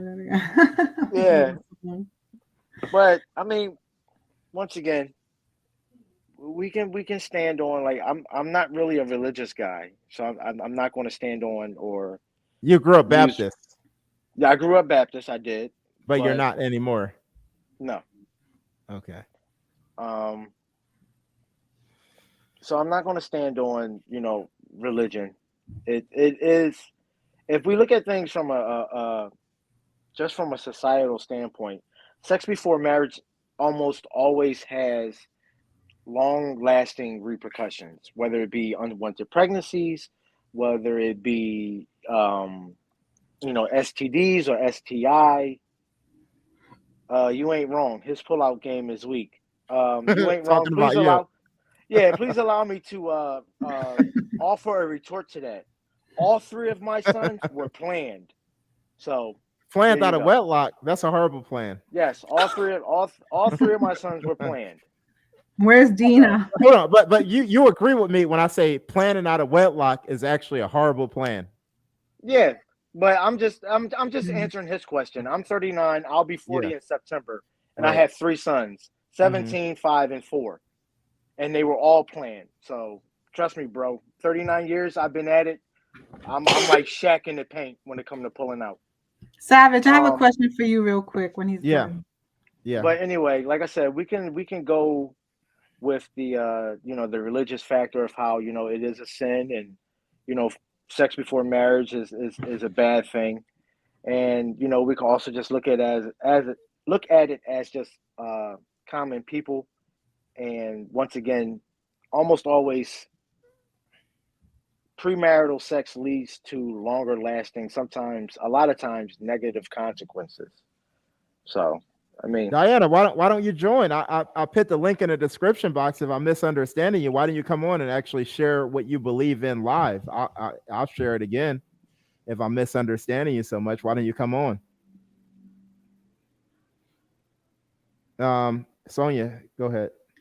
Oh, my quick question for you was, because you're obviously pro-marriage, right? Yeah.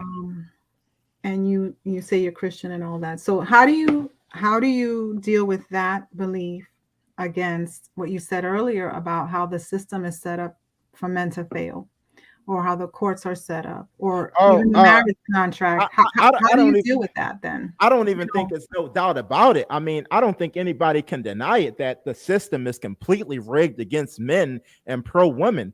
Think about what. So is that a deterrent for you? That's what I mean. Like, how do you overcome that? You can't. There's really no way you can overcome that as a man. What you have to do as a man, you have to basically, it's a hope strategy that you have to play. You have to pray to God that this woman is a nice, submissive, traditional woman who's not. Hold it right there. Do you think that these problems with the courts and the custodies and the accusations and all of that is because these are secular people having these problems? Yeah, it's it's definitely like a feminism agenda, and it's actually 110% against men is because of feminism. Because I think that if you're not, let's say, a believer, I don't see the point of marriage, because that's based on, the biblical principles of commitment. It's a covenant, right? So if you're not, how there's people that are married, but they still have their independent life, their independent attitude. They don't even have joint bank accounts. I'm going to do what I want. I don't care what he says. They have that clash. So it's like they're not really being one.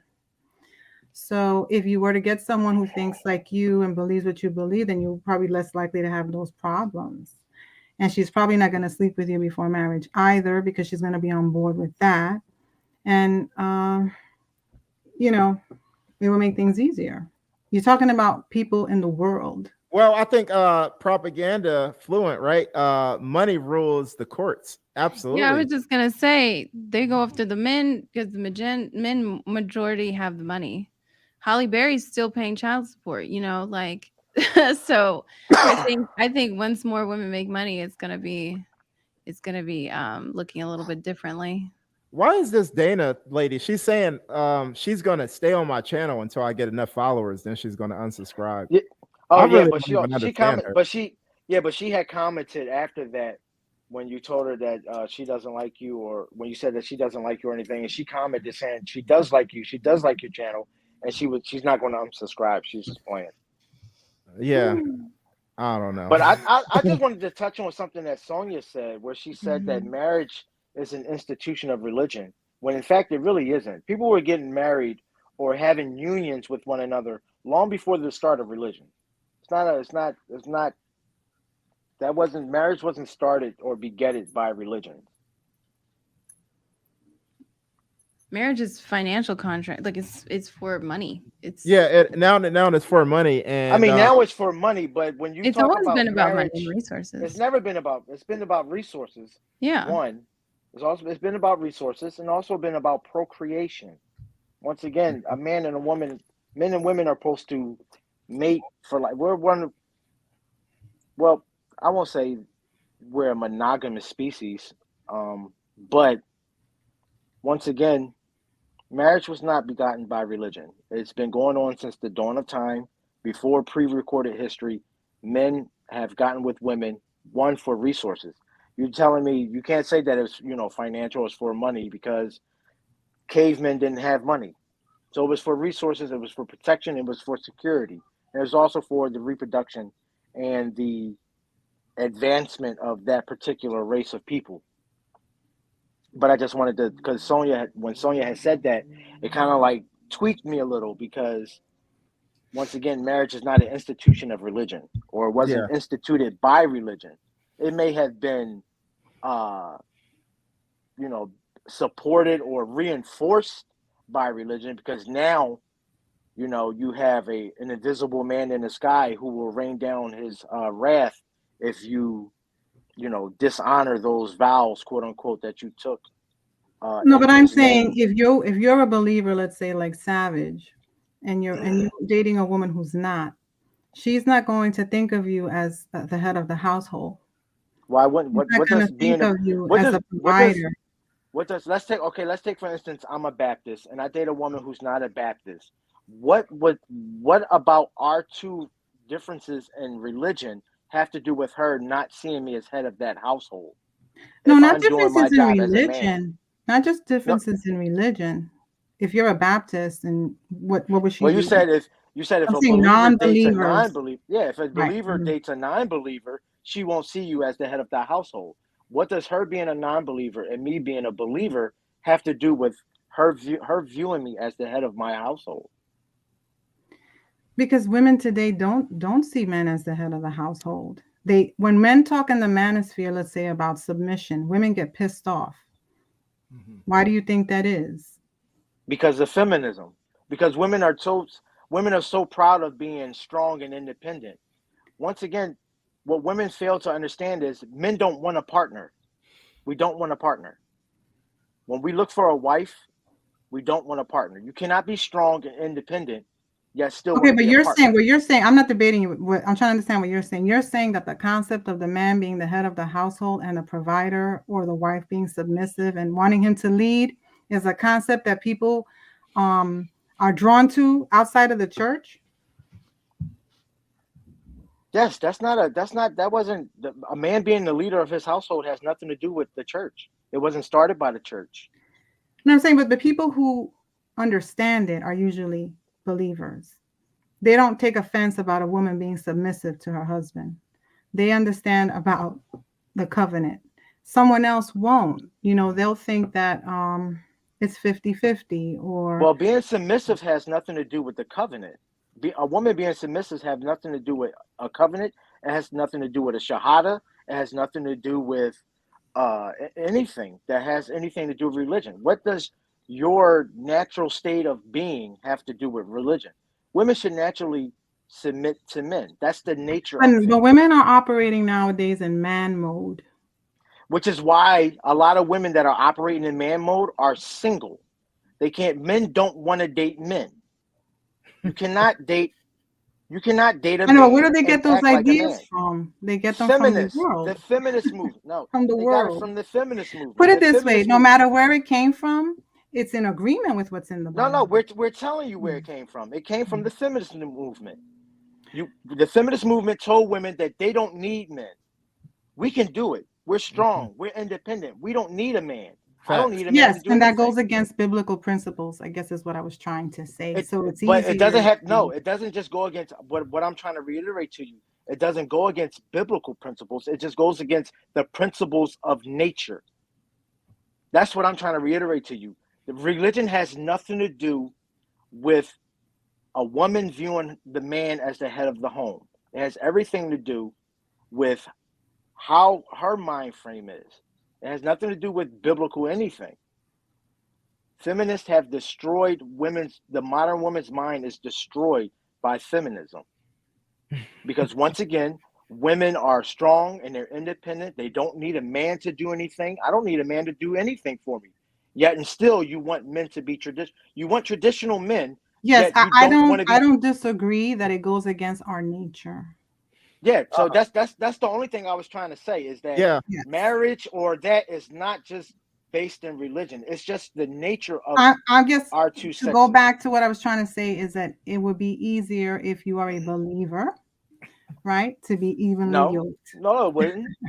With No, it someone who wouldn't. is as well. Because I want you don't to believe clash. in God. I don't believe in God. So I'm sorry to hear that, Jesus. After your name is being named Jesus. No, I know. I'm saying, but you would want to partner with someone who would be as. I don't want a partner. That's just it. I don't want a partner. I want a wife. A wife cannot be a man's partner. You cannot be a partner in a marriage. Partners No, are no, like mate. partners are Mate for like your life. homosexuals. Whatever, or something, whatever right? you call whoever you want to be with for the rest of your life. What I'm saying is they have to be in agreement with what you want to. Mm-hmm. Be it Partners, or knock I mean, over the obviously, head like yes, a to some caveman with a extent. club. To some Partners extent, are but like they also got to be. They also got to be in agreement with. I also, have to be in agreement with what they want as well. I mean, obviously. Well, yes. But That's the core thing. People get together without having these core things. They go on dates and talk about things that don't matter instead of what they believe in. You should know these things before you get involved with someone seriously, right? Like how they want to raise their kids and what do they think about this? Because then you're in for a world of problems. Yeah. Mm-hmm. Yeah. It's so crazy. Yeah, partner is like something that homosexuals use, right? You're my partner.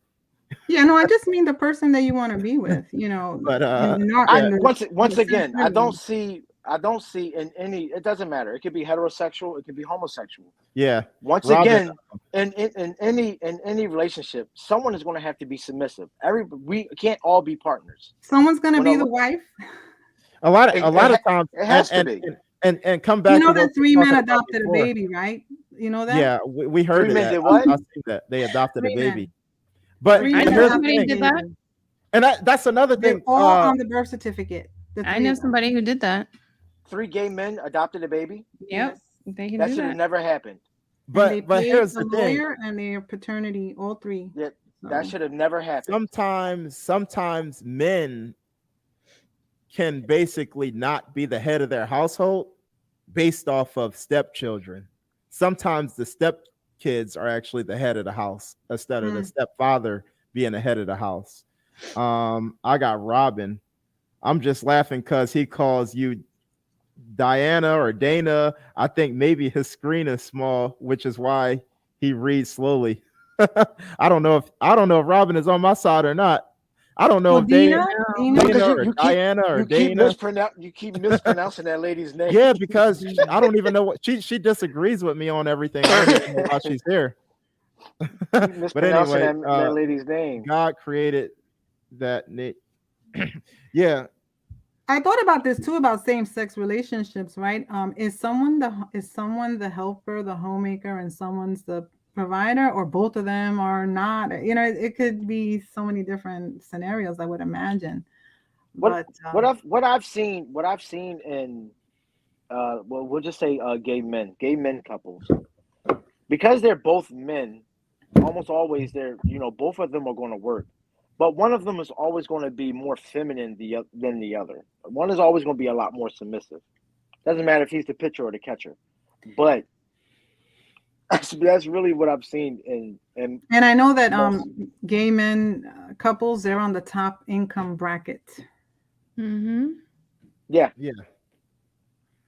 Yeah, that's why I always say that men are actually taking in more of a risk for the most part than women are when it comes to actually. Savage won't let that go.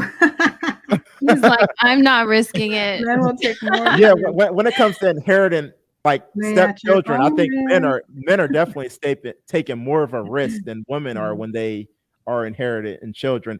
And a lot of times when men have children, the kids are going to be way more disciplined versus a woman having the children, because for the most part, kids don't really listen to their mother the same way they listen to their father. So usually when you're stepping into a woman's world, typically you're dealing with a woman that really don't have her kids under control in some cases. And there's some badass kids running around. Yeah. And once again, I blame that on the feminist movement, teaching or telling, especially black mothers, black single mothers, that you don't need a man. You don't need a man to raise your son. When in all actuality, you do. Yeah. I think that people benefit from both parents, right? Because there are some people who wish they had a decent mom around and they didn't have that either. It's always like children are always going to benefit more from having both parents either in the home or in their life significantly. But when it comes to like the single motherhood rate in the African American community has risen, like we're talking about maybe what 40% 48%, and these are children who don't have no positive real male role models in their life. And the vast majority of those single black mothers are bitter women, or they're women who just, once again, want to be strong and independent, and they don't understand how that is going to affect their children in the long run. Once again, it has been done. It can be done. A woman can raise a boy to a man. Yes, it can be done.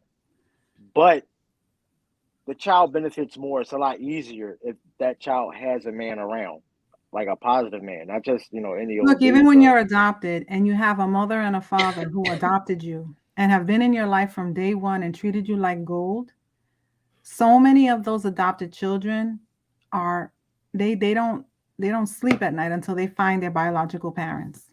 Who told you that? Searching and searching and searching for them. Who told you They that? don't feel complete. Yeah. Who told you that? I kind of No. Hold on, Savage. Who told you that, Sonia? No, I'm talking about the people that I've seen discussing their mother was nice, their father was great, they love them, or that they even feel bad because it's nothing against them, but they want to find out where they came from. Okay, because I can tell you that I myself was adopted when I was 8 months old. And I had some both don't parents- ever want to. I had but both a parents. lot I do. had both parents in the house, and I was treated so good. I didn't care about where my biological parents were, because you know why? If they didn't care about where I was at, I didn't care about where they were at. So it's not, you can't Some just people, you when can't they paint finally everyone with find that them, broad brush. no, I know. When they find the parent, sometimes it's a disappointment. I didn't exactly. But this is stories that I've heard. I didn't in even go interviews. looking for I my watch a lot of biological parents. documentaries. That's why. Yeah. Well, that's where you're messing up. You watch documentaries. I live it. I didn't go looking for my biological parents. They came looking for me. I didn't care about them. I didn't care whether they were living or breathing. Yes, I Because know, they but didn't I'm do- not speaking for you, and I'm not speaking for all of them. That's Well, you said it. anecdotal, You I said know. no.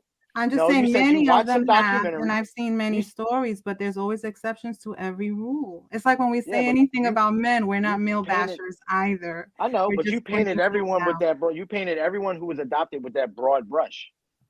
I said many people who have been adopted and were treated like gold still have said that they don't feel complete. That's what Okay. I said. Okay. But I believe you. I believe your experience. I have a don't- question. I have a question to go back to the other topic about the rate of single motherhood in African American communities. So this is Layla's muted. I can't Layla, hear her. where you at? sorry. I was saying can't hear it. I had Oh, a okay. question about the single moms in the African American community.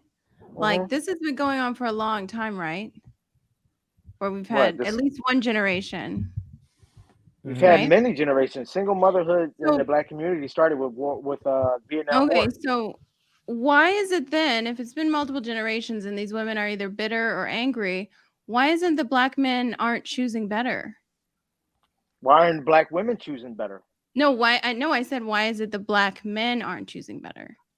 And I'm asking you, why aren't Black women choosing better men to have children by? We That all doesn't have to answer take the question of accountability. why the Black men aren't choosing better. If they Once already know again, that they can't be fathers because the women are taking them away from their but kids, and once they again, this is why don't Black women make better choices than the men that they have children with? that's not answering because they're bitter. They want to have these they just want to have kids. Obviously, I'm saying if these women are so bad, they make poor decisions. I'm acknowledging, okay, that's a scenario. Why is it then that then the men aren't choosing better? If this has been happening since, like, let's say the 80s, why Now, is it it's been happening. It's been happening since the 60s and the 70s, and okay? probably a So little why more. isn't men have started choosing better? Since Why they is know, it what? okay, I know these women is gonna be bitter. I know she's gonna be doing this. I know she's gonna be like But independent, want to you not. can't look. Once again, you can't look at a Black woman, and I'm not going to look at a Black woman and go, oh my God, she looked like she will be a bitter baby mom. I'm not going to deal with her.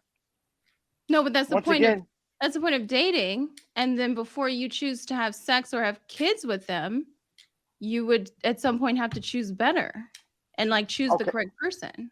okay. Once again, that responsibility also falls into the women. To the women, don't So what deflect are the by men saying responsible for then? If they're not responsible for their reproductive choices, why. what are Then they? why aren't the then what are the women responsible for? No, I'm Because saying that in if they are 2020, listen, flawed in fundamentally and they in don't have the 2020, cognitive abilities or the who social or don't moral abilities to choose a good man, like if that's been confirmed, if that's your argument, that they are just fundamentally the majority of them are not fit to be wives or good partners, then if it's been happening for a long period of time, wouldn't the men at some point need to choose better because they know that this is a pattern and they know they need to watch out for it? So on the fifth date or the second month or the second year, you could Layla, come to some how old are you? determination How that old are I you, need to Layla? choose better. Layla, how old are you? I'm old enough. Layla, Yes. I'm 39, almost 40. Mm-hmm. How old are you? How old are you? We're having a discussion. How old are you? You You don't look too don't old to need to where know my that would age. be. I'm not, you don't need to know my age, but I'm just saying, wouldn't, if I'm responsible, if I, let's say I go to a grocery store and I know that that grocery store perpetually has rotten meat. And I know, like, okay, I know that all my That is friends not who that go is to the not the grocery same as store, having unprotected sex with someone. yeah, yes, unprotected sex is way more important. I'm talking about I'm going to I'm Okay, going to this okay. grocery store. All my homies, like 4 out of 5 of my homies said, "Oh, I went to that grocery store. It was trash. It was bad. I thought it was good. It was bad." You go into Okay. that grocery store I'm and then I'm do the a, same I'm a, I'm a, thing. I'm going to answer your Wouldn't, question, Layla. yeah, Layla, I'm going to answer your question. How many relationships have you been in? that's not what is relevant. I'm asking you a It question. is okay. I'll say it Layla, like this. you would make such a great politician. Thank you. I'm just asking No, you. No, actually, because it's she's a actually legitimate missing the point. thing. She's actually missing the point. The reason I wanted to ask that What's is the like, point? how What are many they relations responsible for? If they're have you ever choosing have you poorly, okay? which Let's is put it like this: have you ever dated someone for any amount of time or long period of time, and they ended up being not who you thought they were? yes, and then you don't choose to have a relationship There with you them. go. There you go. There's some people right now who, after 20 years of marriage, are just finding out who the real person they are that's in their bed.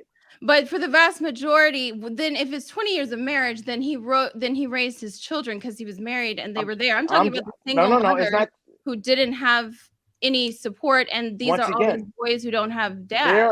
That's what I'm there talking about. are no. I know what you're talking about, but once again, there are people that I like. Once again, I can't look at a Black woman or any woman since we're talking about the African American community. We want to stick there because all my children are by Black women.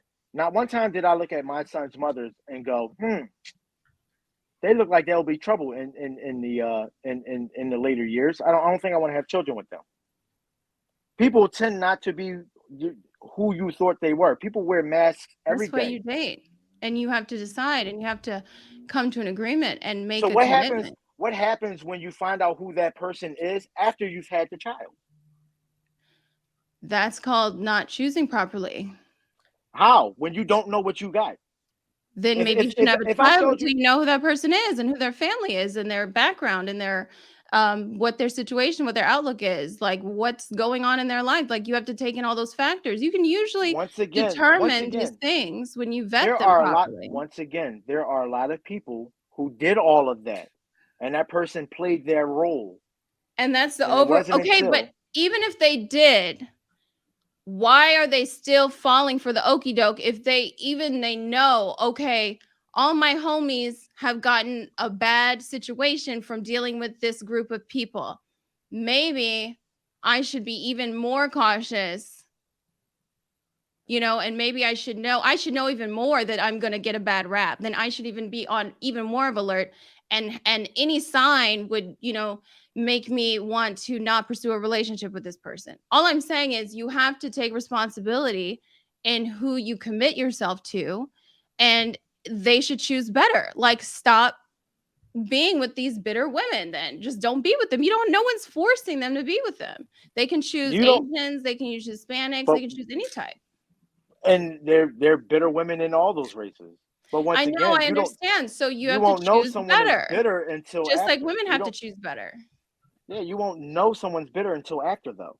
The bitterness Then doesn't you're not come when vetting them everything was good. properly. Huh?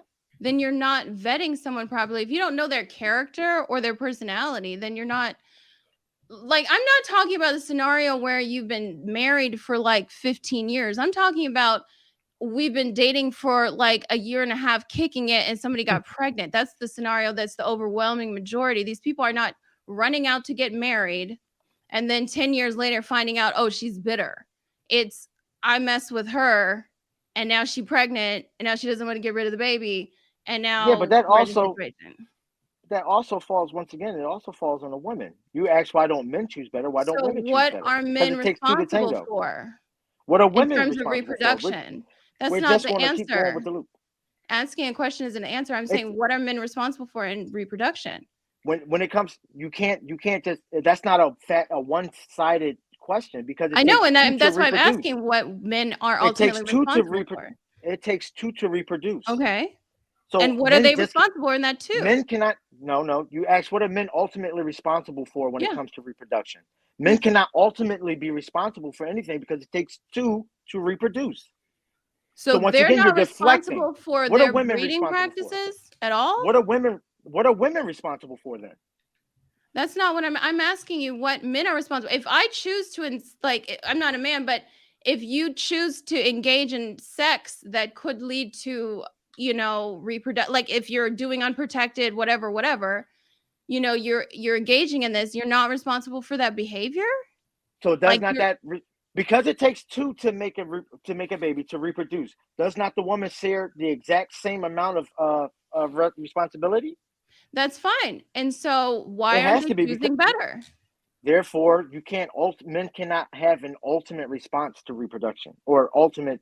They could choose takes not to two. reproduce with someone. They could choose not to engage in an act that would cause reproduction to take Once place. again, asking women because it's an equal-sided thing. It takes two. That's You're not. deflecting. You're taking the No, I'm blame not off of women deflecting. and just saying I'm not. men No, are I never ultimately said I took the blame off of women. I'm talking about from a man's perspective.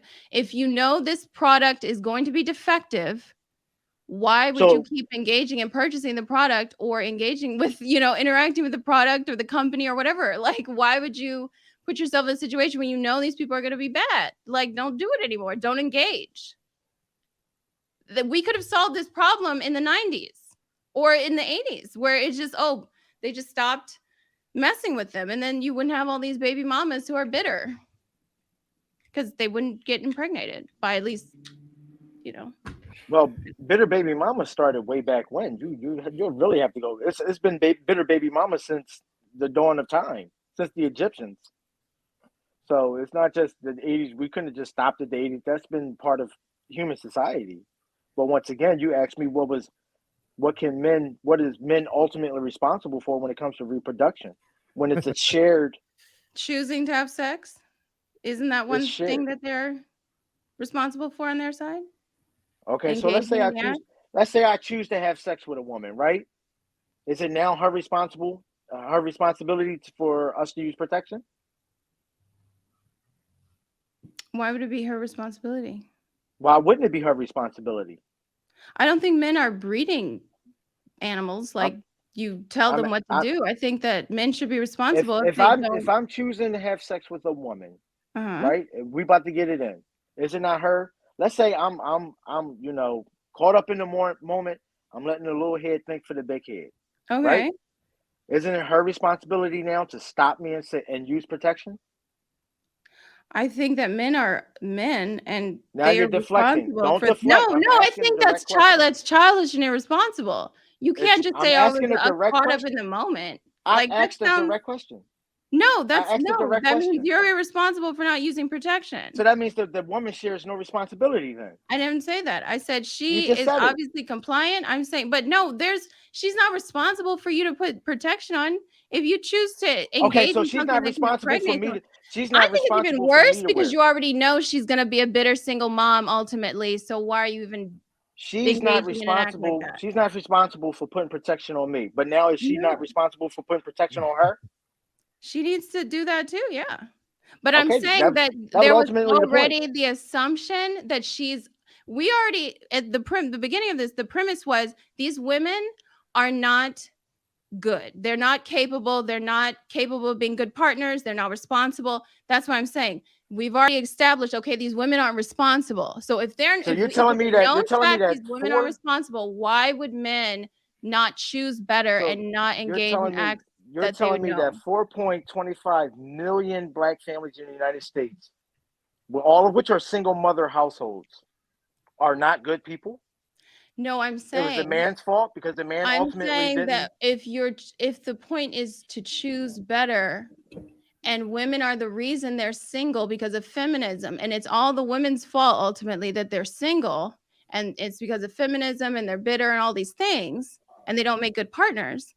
Then why is it the men at some point haven't decided to choose better? That's all I'm saying. Like, I would choose better if I knew that if I go ahead and go with this company even or brand, if I'm going to buy a computer, I would know if all my friends and my dad and everybody I knew for generations said this always turned out to, like, the vast majority of the time it turned out to be bad, I'd be like, you know what?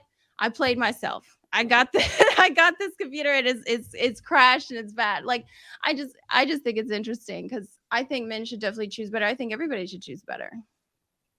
That was the whole point. Just make the responsibility shared. Because you basically just told me if I got caught up in the moment, you know what I'm saying? That's not an I'm a little tipsy. That's not an excuse. You're not a child. Never said it was an excuse, but it's a very real reality. That's still irresponsible. Okay, once again, I got caught up in the moment. I'm not still wearing protection.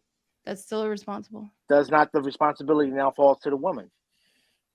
So Master D said some of us men just make foolish decisions with our penis. And that's why I said they need to choose better. Yeah. They need to make it's not about choosing better decisions. Once again, I could see in the private chats, but for some reason it won't allow me to message you back.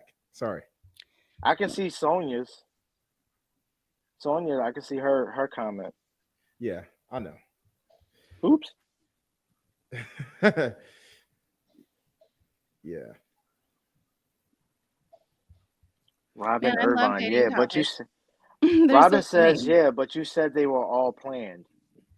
I'm guessing she's talking to me. Yes, Robin. I don't think he's talking about like every last one of my children, every last one of my sons were planned. You planned all your children out of wedlock? Why would you do that? He doesn't sound like a deadbeat dad, though. Let's be honest. He doesn't sound like he's a deadbeat dad, which is different. Who's a deadbeat? I'm saying you don't sound like a deadbeat dad. Co-parenting is not at all. I just did 2 years in prison for my 14-year-old son. I'm not a deadbeat dad by a long shot. Yeah. You know, but that's the narrative that and that goes back to like being a stepfather for the most part, is like men, we don't really speak out about our problems the same way women speak out about their problems. It's all kinds of national programs like the Oprah Winfrey Show, for example. They, national channels that actually speak about women problems. Typically, a lot of men, what I'm learning what I'm dealing with is it's not necessarily just men that don't want to be involved with their children. A lot of the times it could be an evil baby mother that don't want the biological father involved because she may be dealing with a new dude. Maybe the new dude is like a beta male who don't want the biological father being involved for whatever reason. But think about it, and the courts cater to the mother. So you come around, the mother could say, well, he threatened to do something to me, or he tried to hit me or something like that. And it could issue out a restraining order on the father, depending on what kind of career he has. He could actually lose his job based off of the restraining order.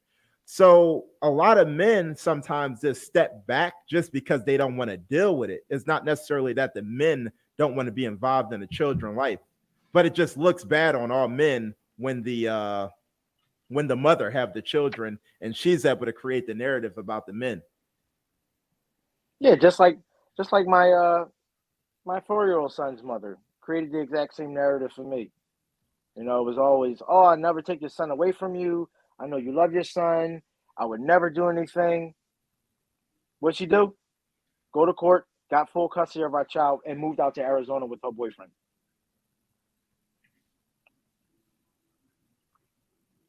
But I bet she'll tell everyone I'm a deadbeat dad. Yeah. Well, the woman that holds possession of the children, they are usually the ones that could create the narrative, and only one side of the story is being heard. Where with it, exactly. And we talked about it earlier on about how I don't even see where in society. I know a lot of people say women are the most unprotected in the United States, maybe in a third world country, but I don't see that in the United States. I think that women are the most protected in the United States, period, especially Black women at this point. I mean, besides the LGBTQ and all of that stuff. Well, once again, women in the United States, women are allowed to get away with a lot of double standards. Mm-hmm. They are secure and protected by double standards. Once again, in the courts, when it comes to parenting, fathers are always looked at as second-class citizens, no matter what. They don't care. They're not trying to hear anything you're trying to say. A woman can call the police right now and tell the cops that you punched her or that you pushed her. You could have just pushed her out your face. Guess who's getting locked up for domestic violence? Oh, the man. Guess who's going to jail? I guess this one is directed towards you, Jesus. Why would you do 2 years for a 14-year-old? He was underage, probation, scrub record. Okay, well, Robin clearly doesn't know the story behind that. But I did, Robin, to answer your question, I just did 2 years in county jail because I tried to beat to death the man who attacked my then 14-year-old son. That's why I did 2 years. Yeah. I know a little bit about the story, but I don't know that much. But anyway. I just want to say real quick, any person who takes their child out of state is not a good person. I just want to say that. All right, I agree with you 100%. Now, all right, so we've been on for a minute. Oh, and the kicker is right. She moved out of state to Arizona with her boyfriend, and then ended up breaking up. Dumbass. Choose better. Yeah. So anyway, once again, no. Once again, Layla, that speaks back to your point when you talk about choose better. Remember, people wear masks all the time. Everything when me and that young lady were together, I was there all through her pregnancy. I took care of her all throughout the pregnancy. I was there at the birth. I was there during labor. I was there for everything. All that, Jesus, I'll never take your son away from you. I'll never do this. I'll never do that. But when people get the chance to be them true selves, when they take that mask off, you can know a person for years, you can know a person for decades and not know who they really are. So you can't choose better because people nowadays are so good at hiding their true selves. You won't know what you're getting. You'll think it's a golden apple and it'll be a rotten tomato. So do you think in the past, I'm sorry, I don't know if we're over time, but I have a real quick question. No, it's all do you good. think in the past, people were able to use better discernment because we had communities. And so our Honestly, families knew each other. There was some sort of like social, problem if you did, have bad character. Like there was some sort of repercussions, because now it's like you can do whatever and nobody cares and nobody knows you. yeah, but it does. I think it was a lot better back then because we've all heard the old adage that it takes a village to raise a child. Yeah. And especially the African American community, they were very close, tight knit communities. And I think we just moved away with everyone, with women wanting to be equal to men. We honestly, we just all lost ourselves. We all lost sight of what our roles are in our communities. And once again, back then, let's say a woman got pregnant. Back then there were really no single parents, because guess what? When they found out she was pregnant, she got married. Somebody was getting married. And I agree with that, Jesus. We got to bring, what we got to do is we got to bring shame back. We got to make shame. Yes, bring shame back. I'm all for that campaign. Yes, it was like shame. It was a bad thing to be pregnant and single back in those days. You were pretty much ostracized. And it don't matter what community you are. You could have been trailer park trash. You could have been in black community. You were ostracized, and people looked at you differently. There were things that there probably were jobs you couldn't get as a single pregnant mother. Jesus, I'll let you read that. Dina, LOL. Hey, Jesus, what the fuck is your problem? You want to F at all times, anytime, get your shit clipped. You men, see, once again, that feminist thing. She can't even understand. Well, I think a rhetorical or hypothetical. I think that means you want to deflect at all times. No, that means no. She's talking about me with the sex thing. She's talking about you want to F at all times. Anytime, get your shit clipped. You men can always undo that procedure when you're ready to be an alpha and show up for those matters. Once again, I could tell Dina is a very sensitive feminist, because first off, once again, I'm 39. My oldest boy is 17, about to be 18. All of my children were planned, and they're the only children I've ever had.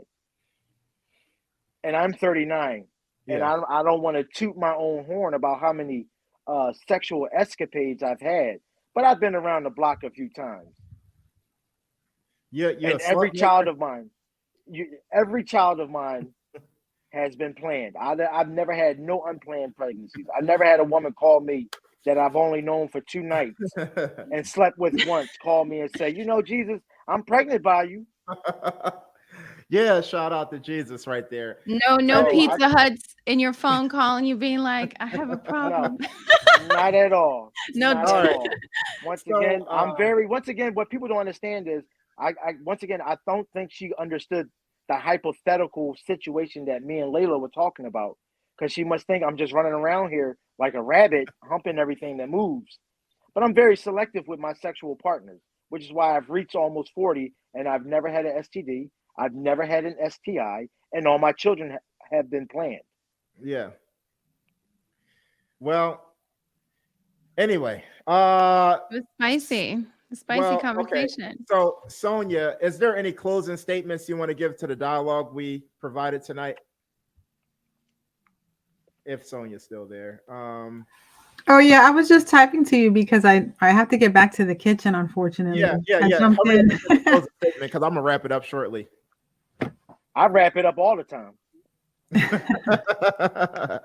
I think it's fair to say that when it comes to men and women, right, that they both play a role in everything that's happening.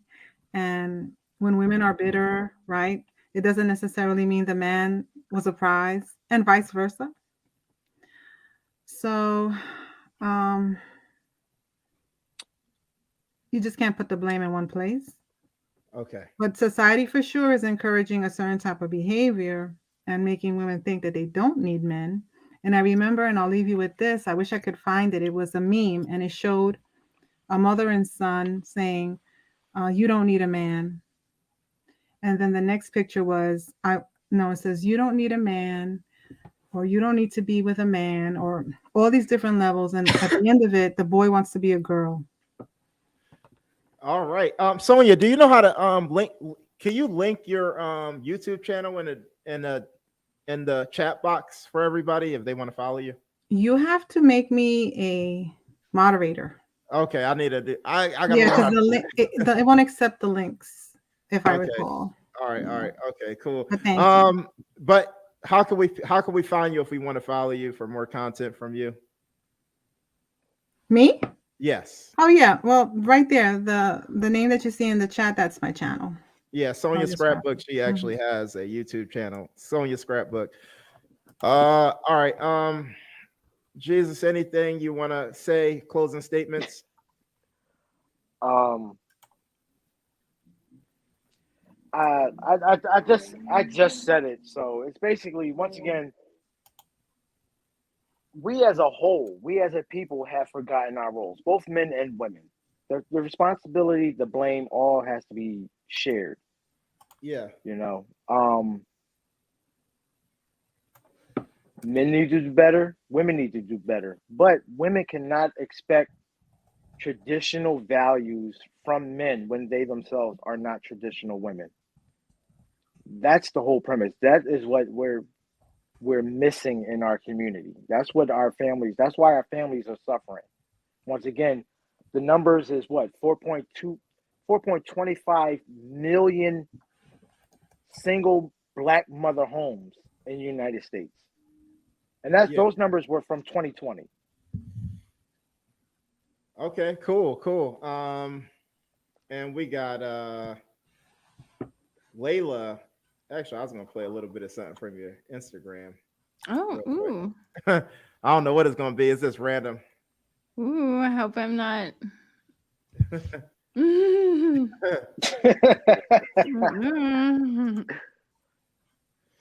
I'm like, I got it on here. We're gonna leave here and find out Layla has 2 OnlyFans.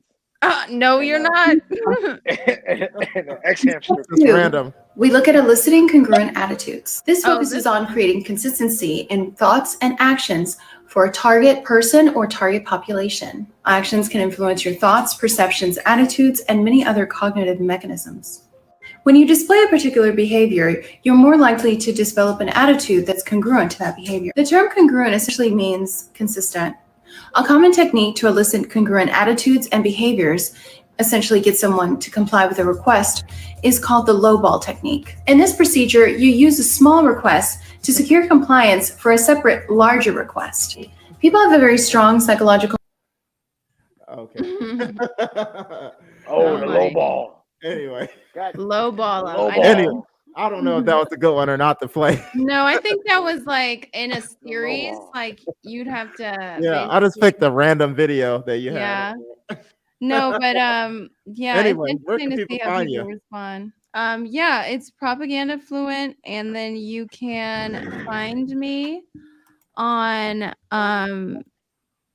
you can find me on Instagram. I have my YouTube. I have podcasts on Spotify, and we're about to get lit because I'm gonna like talk about all that boring stuff that you guys don't want to hear about, but you need to, and mix it in with, I don't know, like twerking competitions. I don't know how to get everybody's attention. I don't know.